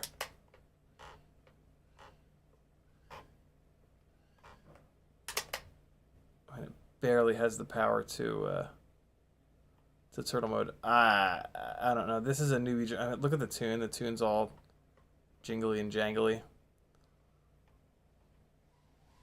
Really wish it hadn't just randomly fallen out of the sky like that. That's, see that? See how much weight it has?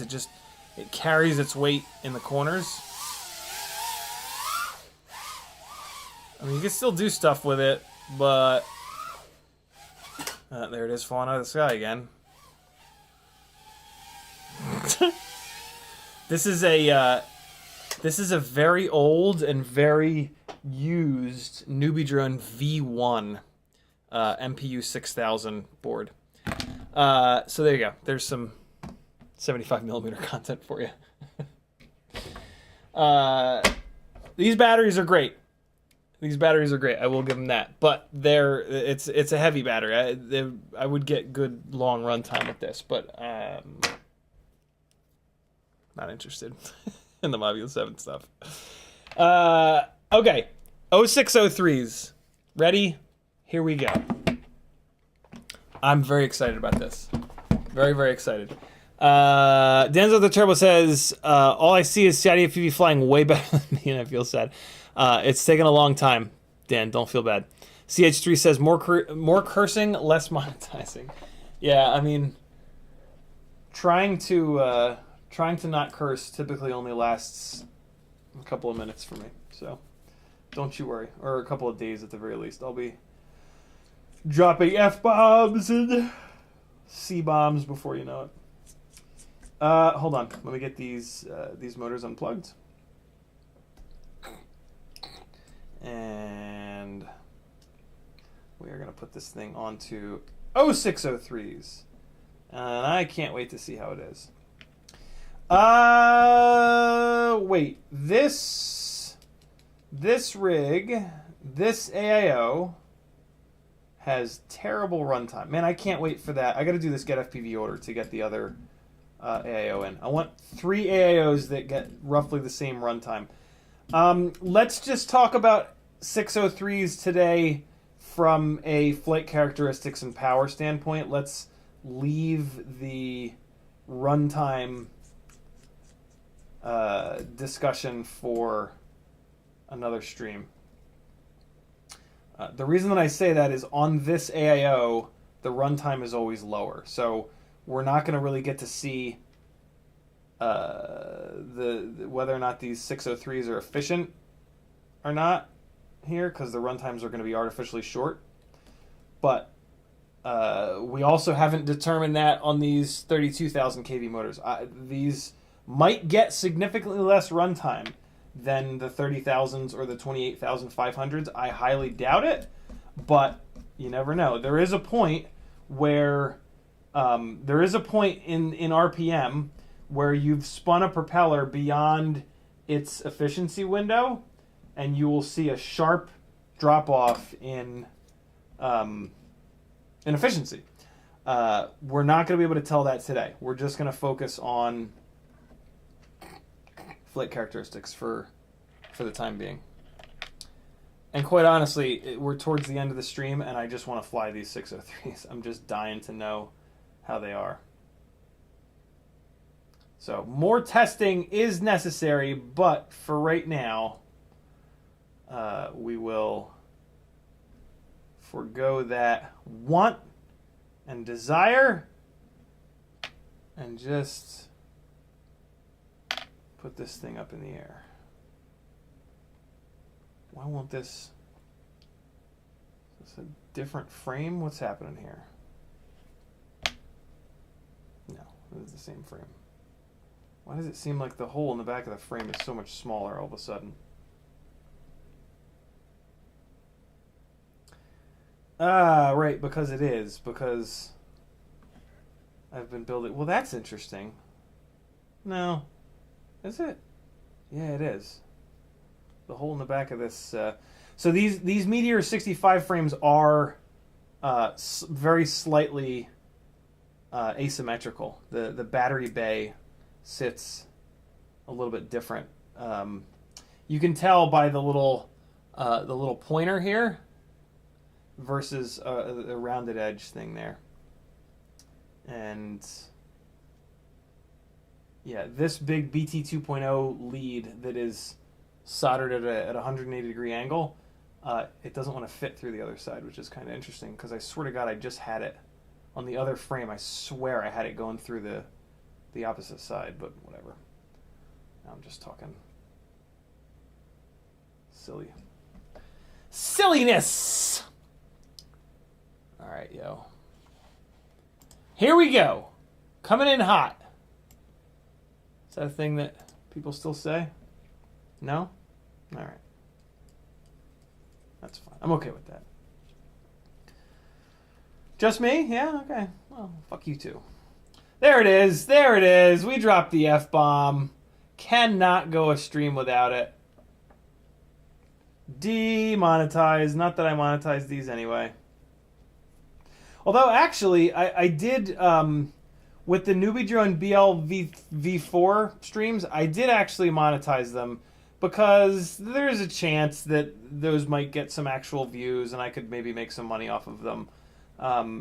For anybody watching on like a TV or somewhere without an ad blocker, I apologize for that. I really prefer to not, and I don't monetize these videos typically, but these live streams rather. But if I'm doing a live stream that I really think could potentially get a whole bunch of views, I'm gonna monetize it because if I can make a little bit more money, I can be a little bit more comfortable, and that's gonna allow me to make better content for you guys. So I don't like feel bad doing it.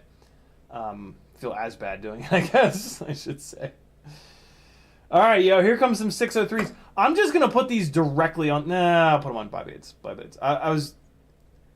I'm really curious about them on tri-blades, but let's put them on bi-blades first. I'm pretty sure there's going to be a noticeable lack of power because they're only 26,000 kV with bi-blades, but let's fire it up and see.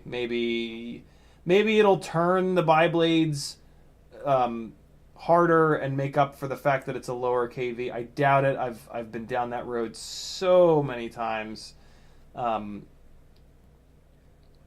I'm typically surprised that it's not worse than it is, but it's always like, yeah, this is not enough RPM for bi-blades. I'm still pretty sure that really high kV 702s are going to be the best bet. Although there's a chance that I talked Jesse into getting some extremely high kV 0603s. Shh. Oh man, I got to get these spinning the right direction. Blast in hell. Oh, and I meant to save one of those 270s for this thing. Damn it. All right, so let's go into beta flight and get these motors spinning the right direction. Maybe they're all spinning the right direction. You never know. Let's take a quick look.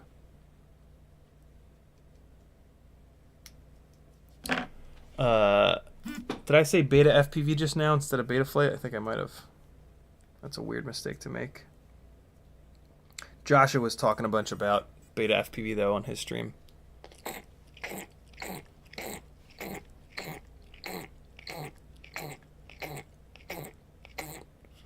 Come on. FamG says 3.0 calls 3.0 because 3 years ago he would be swearing over their sentence.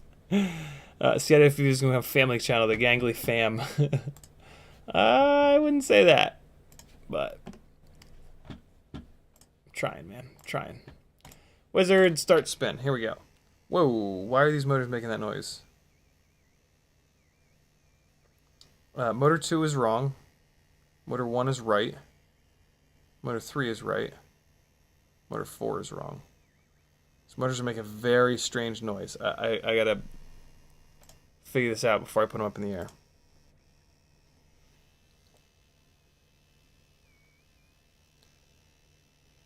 Man, they're not all that well balanced. Kind of interesting. But they are all now spinning the right direction. All right? Out and out. Can you guys hear that? I don't know why they're making that noise. We're going to put it in here, and we're going to spin them up one by one. Motor 1 is nice and quiet. Motor 2 is the problem. Oh boy, and motor 3. What the fuck? Motor 4 is nice and clean.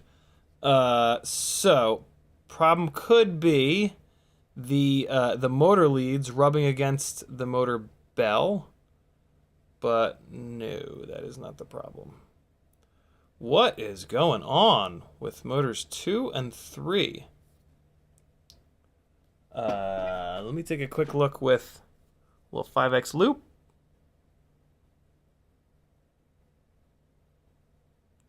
Do I have a screw that's too far in or something like that, maybe? No? That's motor 2. Here's motor 3. I know. Transmitter, I know. I know you're upset. Just chill out. What the hell?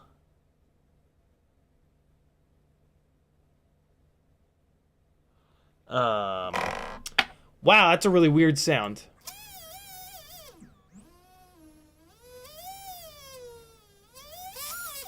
Seems a little cleaner now. Motor 3. Wow, no, motor 3 is very unhappy. Stavil FPV with a $20 super chat. Thank you so much, homie. Here's to your health and Medicine Man. The Medicine Man done cometh. We are in triple digits. Thank you, dude. Very, very cool of you. My friend. Look at us go. I don't know what the hell this noise is, but maybe it'll break in. Let's put it up in the air and find out. We'll do bi-blades first, just because they're kind of like the standard. Sounds like a dentist drill, yeah. PJ says, what's up, gang? Sorry I'm late. I was flying whoops with my club. It's a really good reason to be late, my friend. All right, let's do some bi-blades first, but I'm really excited to get this onto the prototype tri-blades. Actually, I think might be really good on these 0603s. So this is kind of like uncharted old school territory here with 0603s. A bunch of different manufacturers tried 0603s a long time ago, and they did not seem to really be anybody's favorite. I've always been curious about them because I love the fact that they've got 50% more vertical stator height. Like that could potentially add a lot more power, but not a lot of extra weight. Like that's what I find interesting about it, is that like, yeah, like when you look at 2207s versus 2306s, 2207s definitely weigh a little bit more. They weigh a couple grams more, but they make hundreds and hundreds of grams of extra thrust. So if we can accomplish that with these tiny whoop motors, that's a big deal. If we can make a bunch more thrust, but they're only a little bit heavier, that's super interesting. So let's see, man. Hopefully the tune is going to be okay with these motors making this weird vibrating dealio.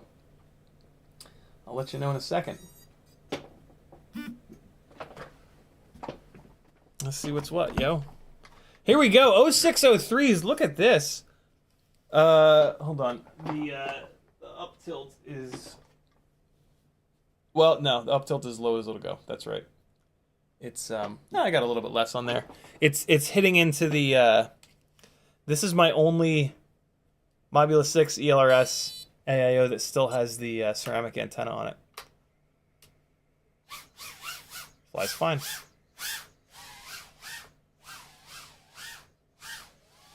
Wow. So, one thing that these 603s are going to do is they're going to spin the props up faster. So the throttle blip is going to happen quicker, because they are going to be able to change the speed of the propellers faster than a 702. This feels really good so far, and it doesn't really feel that down on power.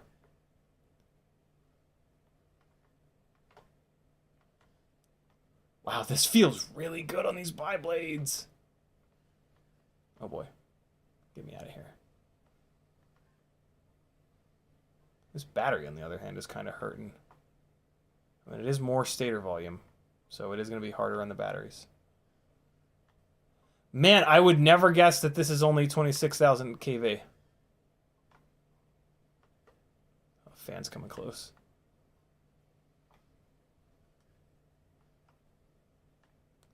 Wow, okay. Hold on. Okay, so there we can see. We can start to see it's got a little less power there, I think. Hold on. Yep. Yeah, okay. All right, so I can definitely tell it's got less power. That's the KV. Where the hell am I? What's interesting, though, is that the initial throttle blip is really aggressive. And that's actually what Jesse and I talked about with these. It's called transient response. And these have really good transient response. The bell is, I love when it does that. The bell is only 6 millimeters wide. So the magnets are not far out. The magnets are pulled in, so there's less moment of inertia there. But then it's got the extra stator height to create the extra power. That runtime was pretty low, but again, this AIO is jacked up. Let's do another battery on the bi-blades. I want to fly down here a little bit more. That runtime was very, very low. It's kind of interesting.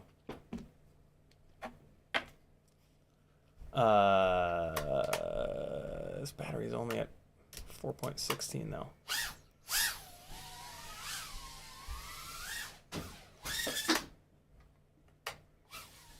Man, these in... fuck. These in 32,000 kV could be wild.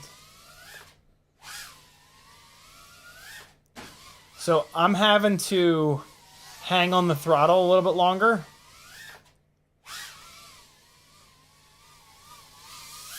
To get it to cover the distance for that power loop. Oh boy. Man, these do not feel down on power.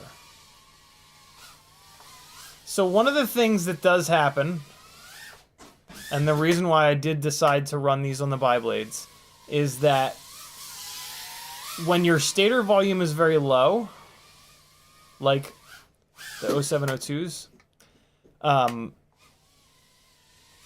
adding KV can be a band-aid. Like at what might be... What might be going on with the 702s is that, with the really high KV 702s, is that adding the KV is band-aiding the lack of stator volume.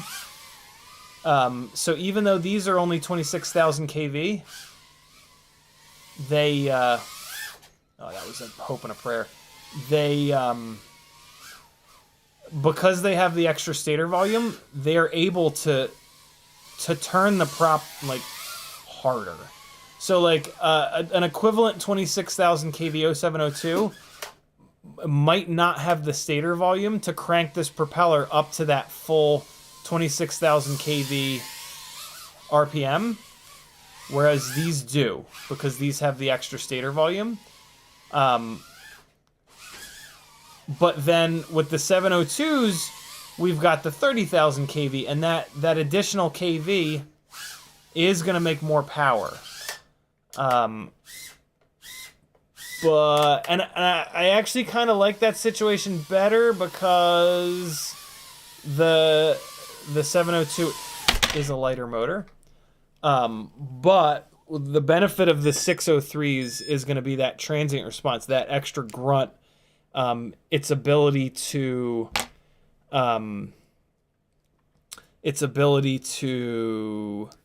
change the speed of the propeller a little bit quicker.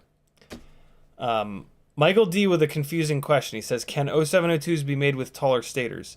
If an 0702 had a taller stator, it would become an 0702 and a half or an 0703. I don't think that's what you're asking, though, Michael D. Do you mean just to put the propeller up higher, maybe? I'll be damned. This feels really good on these bi-blades. All right, let's put it onto the GemFan prototype tri-blades and just kind of see, because I'm pretty sure. Well, that's alarming. The C-clip just fell off the top of one of these motors.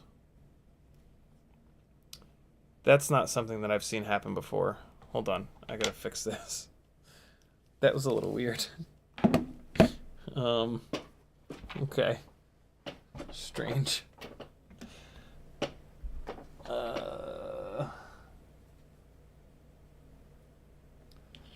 Wow, that was very weird.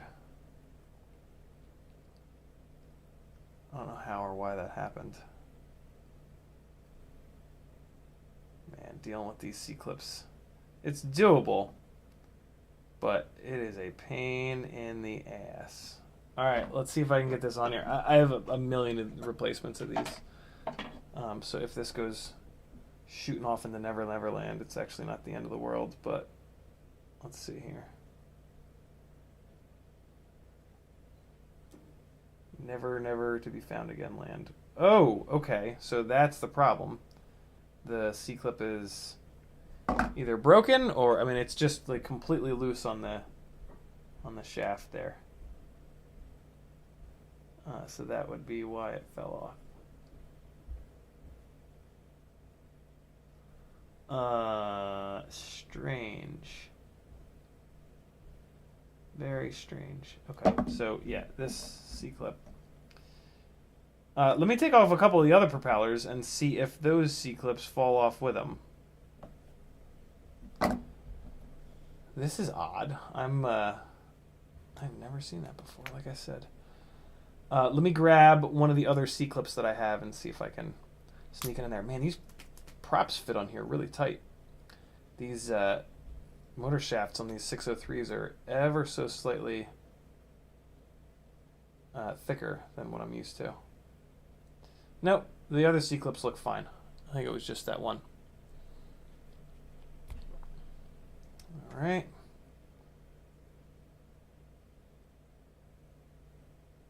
Yeah, these other C-clips seem fine. Okay. Man, I mean, I want to see these on the tri-blades, but they almost don't need the tri-blades. But we are we are power hungry lunatics, so we're gonna do it, of course. Let me get an extra little C-clip here. What I'm thinking is that this C-clip just kind of like opened up a little bit. Well, that's not what I want. I had a whole bunch of them in this container, I think. Nope. It's the last, of course, as always, it's the last one that I'm gonna check. Hey. There it is. All right, cool. Get this replaced. We'll throw these tri-blades on, and I think we're gonna end it there. I know I wanted to test the 0802 30,000s, but I guess maybe we will. I did put it in the stream title. Although I haven't let that stop me before. All right, here we go. Here we go. And there it is. Okay. So there's another one of these little C-clips. Let's see if this guy will be a little bit happier on there. Yeah, I can physically see that this C-clip is like opened up bigger than it should be. What I don't know is all these extra C-clips that I have are from the bottom of the motor. I assume that the bottom and top of the motor use the same size C-clip. We're about to find out. Here goes nothing. Please don't shoot across the room.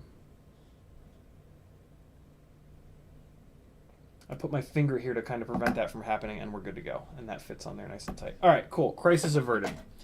Let's throw this C-clip away because it'll just confuse me moving forward. Okay, Gem Fan tri-blades. I'm going to put these on off camera so that you can't see them because I shouldn't even have told you that they're tri-blades. Gem Fan asked me to not really talk about the specs of the prop. We got a high right, we got a high left, we got a high left. I need another high right. Here we go. Okay. And yeah, these motor shafts are definitely slightly thicker than the 702s and the 802s, which is not the end of the world. I mean, it's kind of nice because it keeps the props from flying off, but I prefer the it's easy to make the props not fly off. It's not as easy to get versus not being able to pull the props off the shafts and like bending the shafts or wrecking the props or any of the other things that can happen there. Not the end of the world though. These aren't too bad. All right, there we go. So, hold on. I gotta get these two pushed down on the motor shaft a little farther to make sure that they're gonna be nice and durable. All right, so here we go with the best tri-blades I've ever flown on these 603s. Technically, this should be where these really shine, but we're gonna find out. I'm not really sure. From what I've seen so far, the bi-blades being lighter weight is a really big deal, and that really helps the flight characteristics more than just adding more thrust. Here we are. It's time. Hopefully I put them on the right motors. I did. So you can hear the difference immediately. And so the full throttle blips are noticeably a little bit lazier.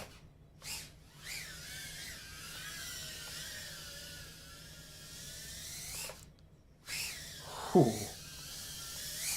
This does feel good though. Let's get upstairs real quick.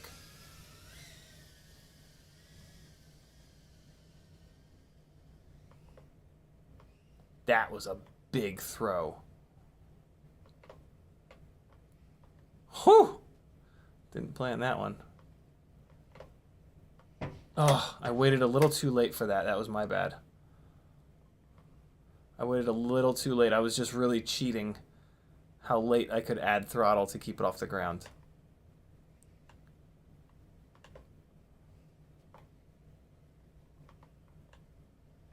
Ooh! Put that there.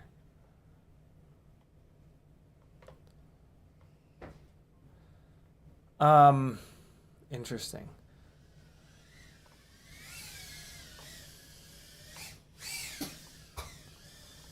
Doesn't seem to have.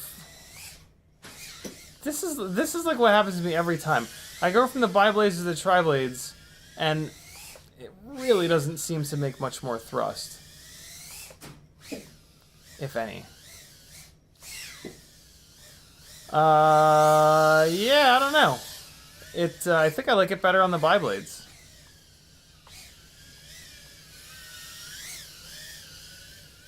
It's a little bit less,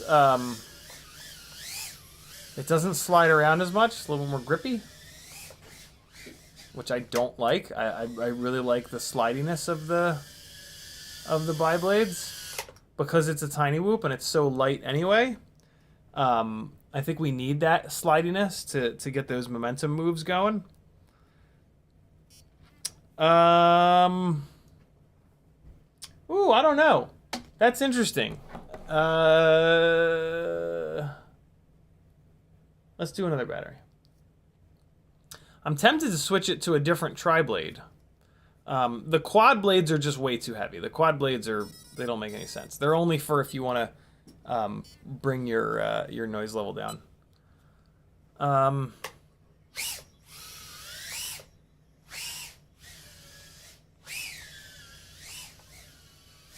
Let's try some really technical stuff and see what's what. All right, they do have power. They definitely have power. Let's check the throttle resolution through here.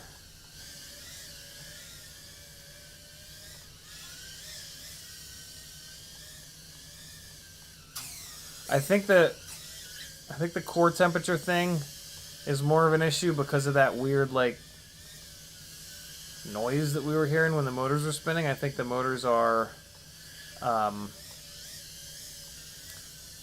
think the motors are slightly more vibey, and that's just putting more vibes into the PID loop.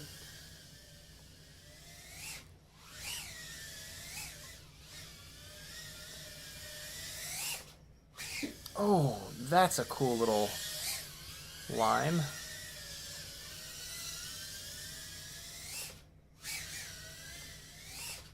Oh, fuck. Oh my goodness. Okay. These are good. These motors are good. I kind of can't wait to get these onto the functioning AIOs to see how the runtime is. I'm really curious about the runtime. I would not be surprised if these take a significant hit in runtime. Because here's the other thing about that, the whole having more vertical winding. Yes, it does more work, but in electrical systems, in order to do more work, it uses more electricity. Okay, easy, get out of there. Yay. So yeah, these could be battery killer motors, but, and so like it might be a situation where like the 702 32,000s are lighter with less vertical winding, and so they could potentially create pretty much the same amount of power at full throttle, a little bit slower transient, but better runtime. Ooh, these feel good though. Wow, okay. That's interesting. I'm digging that. I am digging that. Let's do this. Let's do one more battery on this rig, and then we'll swap over to the 0702 30,000 kV rig, and I can give like my final thoughts, and then we'll wrap this thing up right at 5:30.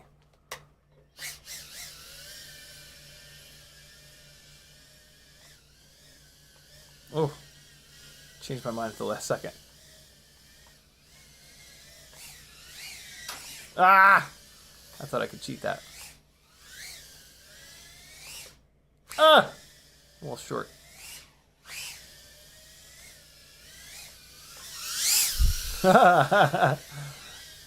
Hey, look, I'm playing around with keeping the sim rig collapsed. It looks stupid like this, though. I was able to move this this IKEA cube over, which I kind of like, but it looks dumb when it's folded up like that. And like it's gonna live there, so like it kind of might as well look cooler folded down. All right, I mean, I might just be flying good right now, but the gear has to be there. For me to fly good, the gear has to be performing well. And this is most certainly performing well.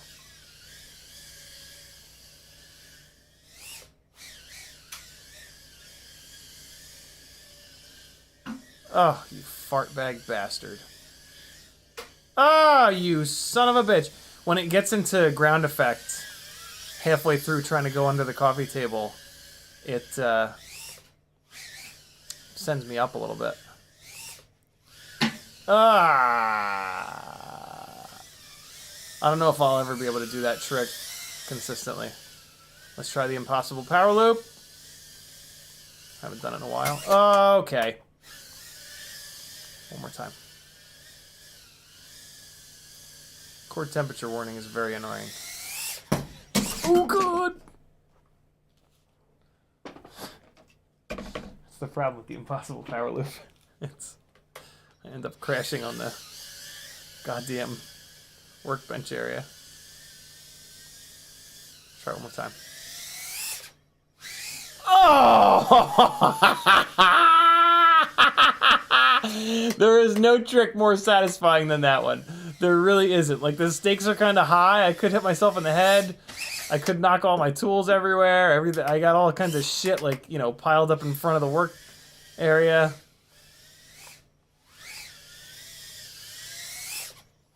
Oh God. These fly really good, yo. I'm really impressed by these 0603s. This is a slept-on motor for sure. Where the hell is it? Where are you, little fella? There you are. Damn. Okay. Okay. I'm impressed. I am impressed. Wow. Okay. Sure. That's fine. I'm down. 0702 30,000 kV rig. Now I'm going to be switching cameras though, so this is not a great test, admittedly. GemFan Hobbies in the house! Coming to us live from Whooptopia. Okay. Hold on. Jesus Christ!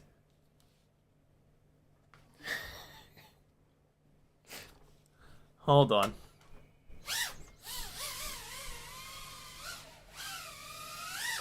Okay, these are definitely lighter. And these are making more power.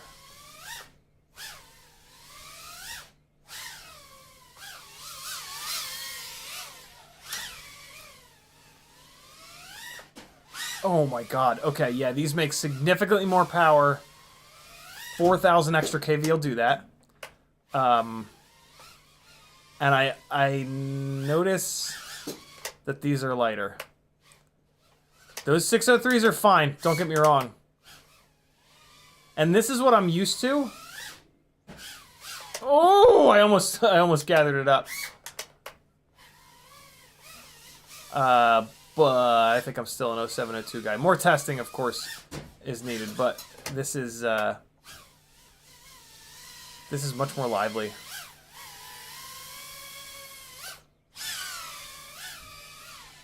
Ah, that would have been cool looking. Oh God! Why am I going so fast? Different camera, potentially different up tilt. Oh, easy. Easy, big fella.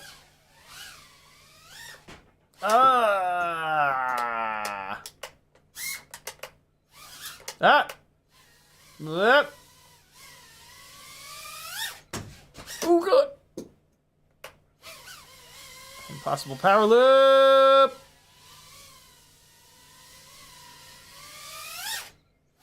Oh my God, see how much farther it threw?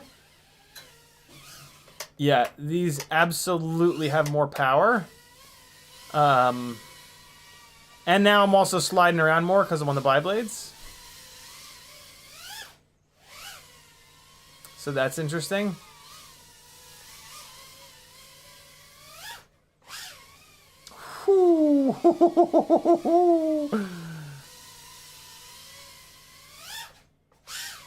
Oh my goodness. I love that. I love that move. Anything with pitch forward, I'm such a fucking fan of. And that just like throwing yourself up over something and keeping it in frame and then letting it stall like that is really like one of my favorite things to do. I do it with everything that I fly.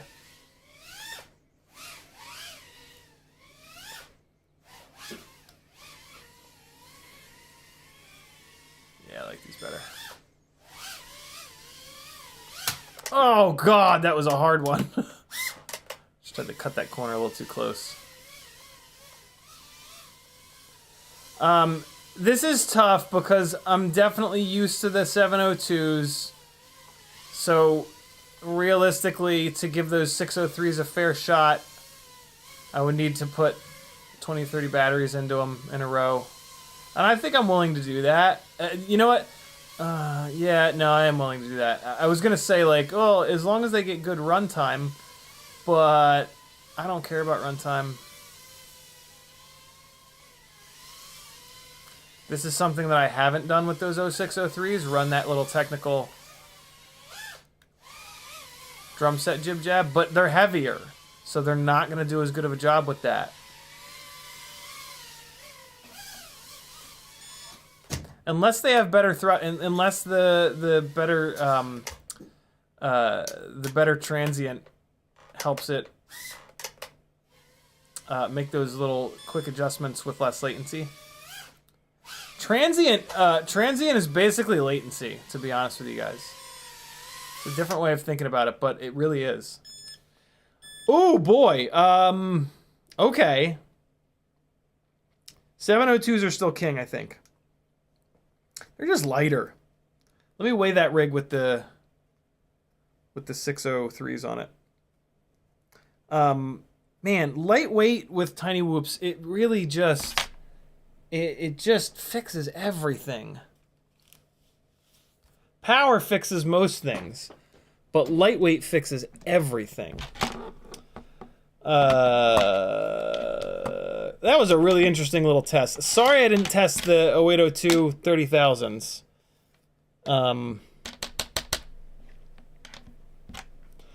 So the rig we were just flying on the 702s is 18.9 grams versus the 603s with the tri-blades is 20.9 grams. So yeah, of course I'm going to notice a difference in weight. Interesting. But see, the 603s at 26,000 kV kind of need the tri-blades. I'm gonna do more flying with it on the bi-blades. That's the fairest thing to do.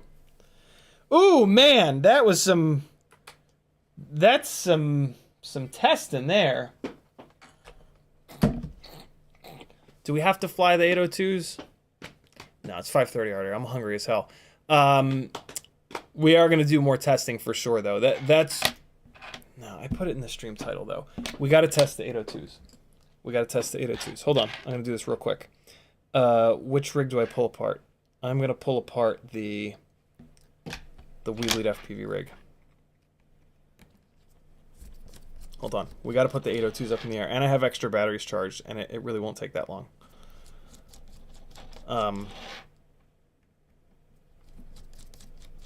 got to give you guys the full spectrum of these motors, because yeah, we've gone from we're gonna go top to bottom.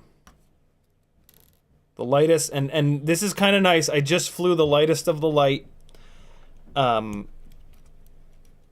to back with the 603s, which I'm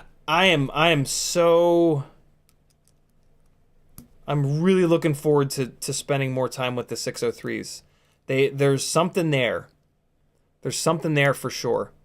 And it's that I can tell it when I blip the throttle. When I blip the throttle, it just jumps up in the air. Much more so on the bi-blades though. On the tri-blades, yeah, I mean, they're significantly heavier. So, of course. But I was really impressed by those 603s on the bi-blades, but the problem that we're going to run into on the bi-blades is just the difference in kV. 26,000 to 30,000. That's a huge jump in kV. That's huge. I do think though that they are spinning the bi-blades up to a higher RPM than an 0702 26,000 kV would.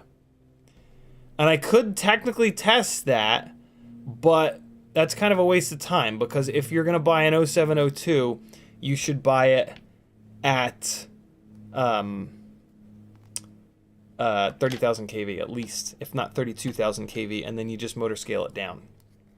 So, yeah, I'm not going to do that test, because there are now 29,000, 30,000, and 32,000 kV 0702s in stock. And if you don't want all that extra power, you just motor limit them down. So, yeah. Not going to put 26,000 kV 702s on, even though that would be a really good test. Although that test, because the difference in weight of the motors, the 702 26,000s are going to be lighter, and they're going to feel significantly different. Yeah, I don't know. That's interesting. I'll think more about that. All right. And almost there. 3 more screws, plug the motors in, and then we'll get these 0802 30,000s up in the air. The bruisers. And I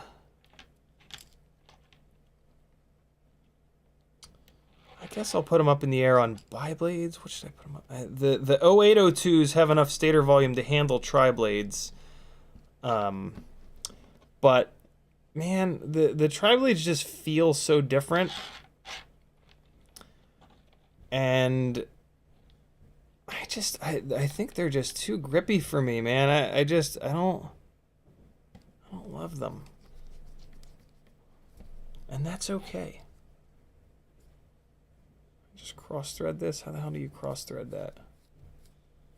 Or am I just not screwing it into the threads? I might not be screwing it into the threads. Let's see. Will it tighten? Hey, there we go. We're good.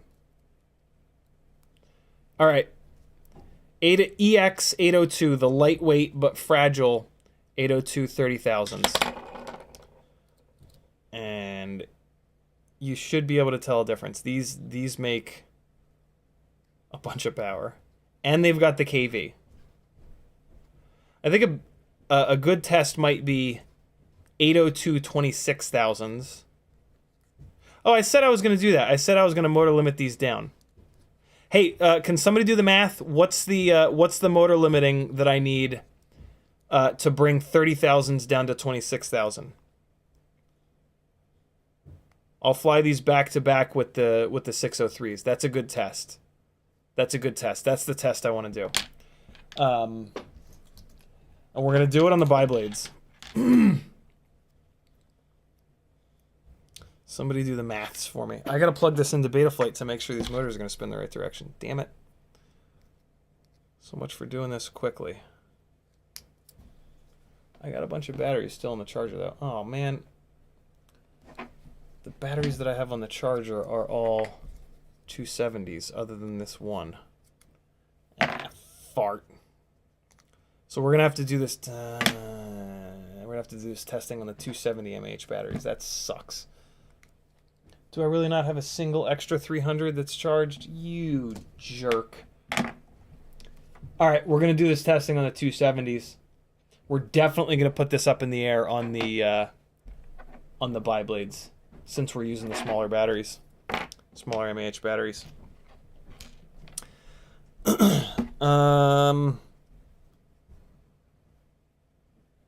we go. Motors tab. Motor direction. I understand. Wizard start spin. Here we go. Motor 1 is correct. 2 is wrong. 3 is wrong. 4 is right. 1 is right. 2 is right. 3 is right. 4 is right. Okay. Unplug. What do I need? 86? Thank you, Riot. Motor output limit. 86%. Save. Alright. Last couple of quick ones here, and then I'm going to sign off for the evening. Bi-blades going on to the 0802 30,000s. You could make an argument. I don't think you'd be right, but you could absolutely make the argument that bi-blades are not enough propeller for 0802s. I don't think that's the case, but yeah, that's a perfectly valid argument. Okay. Fortunately, we're gonna have to swap propellers. I wish I had one more set of these bi-blades. All right, here we go. 270 mAh battery on the big ass motors. These motors are gonna hammer this battery. But hey, let's test these batteries while we're at it. See if there's a limit to how much motor they are gonna be able to not handle, but I mean they'll handle it, but we'll see. We'll see how the sag is. Here we go. 0802 30,000 kV motors scaled down to 26,000 to compare against the 0603s. Fat Sharks, please, please. You were charging all night last night. Okay. Let's get these big boys upstairs. This is the lightest. Look at that float. Yeah, these have power. Look at how I can catch it. Like, it's just a joke to catch this thing. Oh, fart. Oh, I can hear it from down here. It took some damage on that hit. Ah.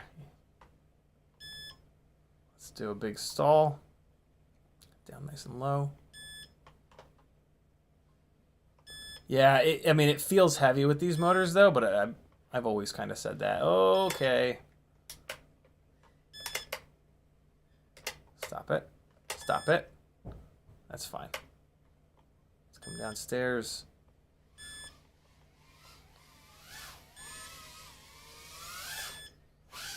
Oh, interesting. I think I had a lot of forward momentum. Oh, boy, that was... now I'm back behind the fucking shelf. Oh, no. Where you at, little friend?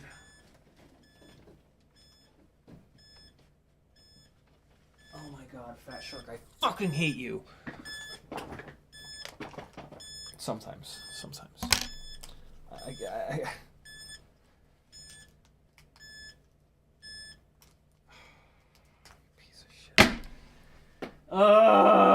why?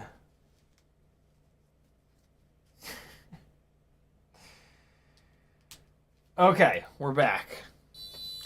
Yeah, these have a lot of power. They are heavy.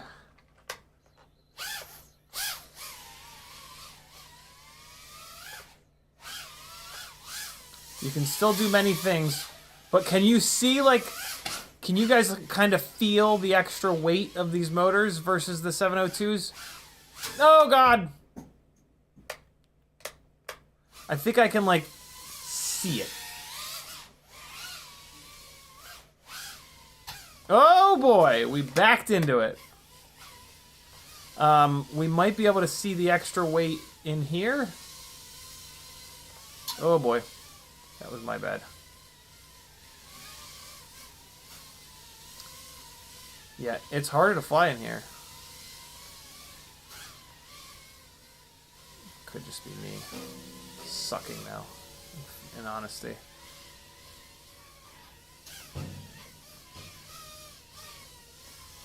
Struggling. No! I don't know. I might just be flying bad.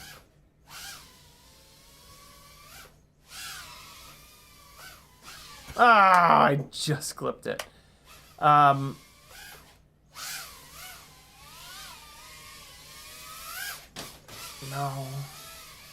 Don't do it. Let's try the big throw.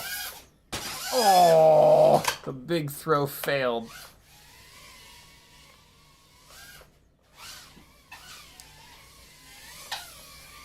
Come on home. Oh boy, 2 point. Oh boy. That battery is, hopefully that's not the same battery that I over-discharged previously. I'm going to have to put it right back on the charger, though. I over-discharged it a little bit too much. All right, so there's the 0802s scaled down to 26,000. God damn it. I can't just back-to-back them. I have to pull these tri-blades off. Arrgh! Come on. All right. Ugh. These props are on here. I was worried about this. Now they're okay. They're all right. They'll come off with the chip lifter. Hold on, friends. Hold on. Just trying to do this quick. Yeah, now we're fine. We're fine.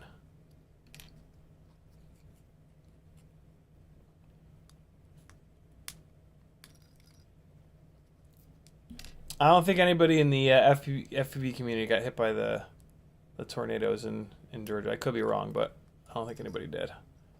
It was it was just like one town that really dealt with it. Okay. Bye, blades. Come on. Get off of there. Get off of there! Ah!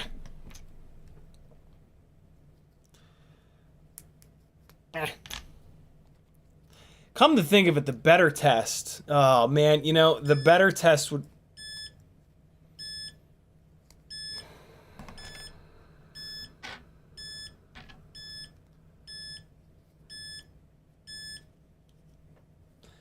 The better test would be to run these both on tri-blades. To try to figure out if... the difference in grunt between these two motors. That's really what I'm most interested in is the difference in like torquiness and just like raw power between the 603s and the 802s. Although I guess you could argue that I would be running these more than likely on the bi-blades, so the bi-blades are the best test. Like just knowing how much grunt it has doesn't matter. It's all about whether it flies better or not. All right, there we go. Different camera, different AIO. So not the best test in the world, but this is the best I can do.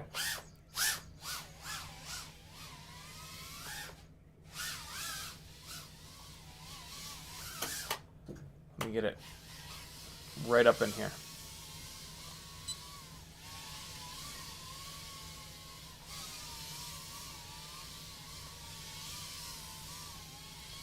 Could just be me flying better all of a sudden, but that went a whole hell of a lot better. Let's get it upstairs. Ooh, this battery is sagging like crazy already. It's this AIO.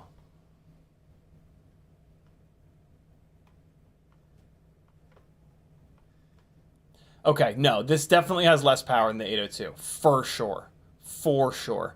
I could really tell on that. Yeah, so it's not throwing up as high, and on that recovery, it was, yeah, it did not recover as nicely as the 802s. All right, so that's confirmed. I can absolutely tell a difference. That being said, the 802s kind of arguably make too much power. I mean, they're certainly too heavy, and I think these are a little bit lighter. So that's, oh my, the battery's dead already. Man,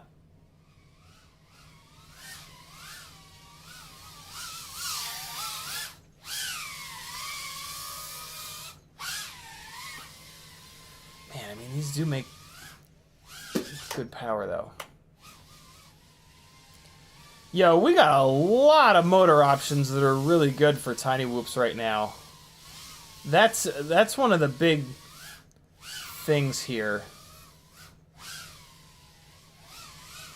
So that's closer to the double Matty flip that I'm looking for. A nice smooth transition in between the first and the second. I'll be damned. Yeah, these are all really good. These are all really, really, really good motors. I think that I'm pretty sure that the 802s have the absolute most power. Even at 30,000 kV, I feel like at 30,000 kV they have more power than the 0702s at 32,000 kV. That being said, my favorite motors right now are the 0702 32,000s because they're the lightest motor and they've got a ton of they've got the most power out of the 702s. So yeah, all I think I can speak to today with this limited amount of testing is which ones are my favorites, and that's the 70 today right now. That's the 702 32,000s. They are they just feel electric, and the runtime is great, and they're very lightweight. But I am going to fly the shit out of a bunch of these different motors when that new Happy Model Mobula 6 ELRS AIO comes in. I think I'm going to build another rig. I think I'm going to build a 4th rig here, because I have these frames with the motors in them, and I have an extra camera. Although the extra... No, yeah, I do have an extra camera. So, yeah. Damn. How things have changed in the world of tiny whooping over the last year. We've now got a whole bunch of really high power, really good motor options. And they're really hard to fly, admittedly. But that's a good thing, man. That is gonna force you to work, and that's gonna force you to put the stick time in, and it's gonna make you a better pilot in general.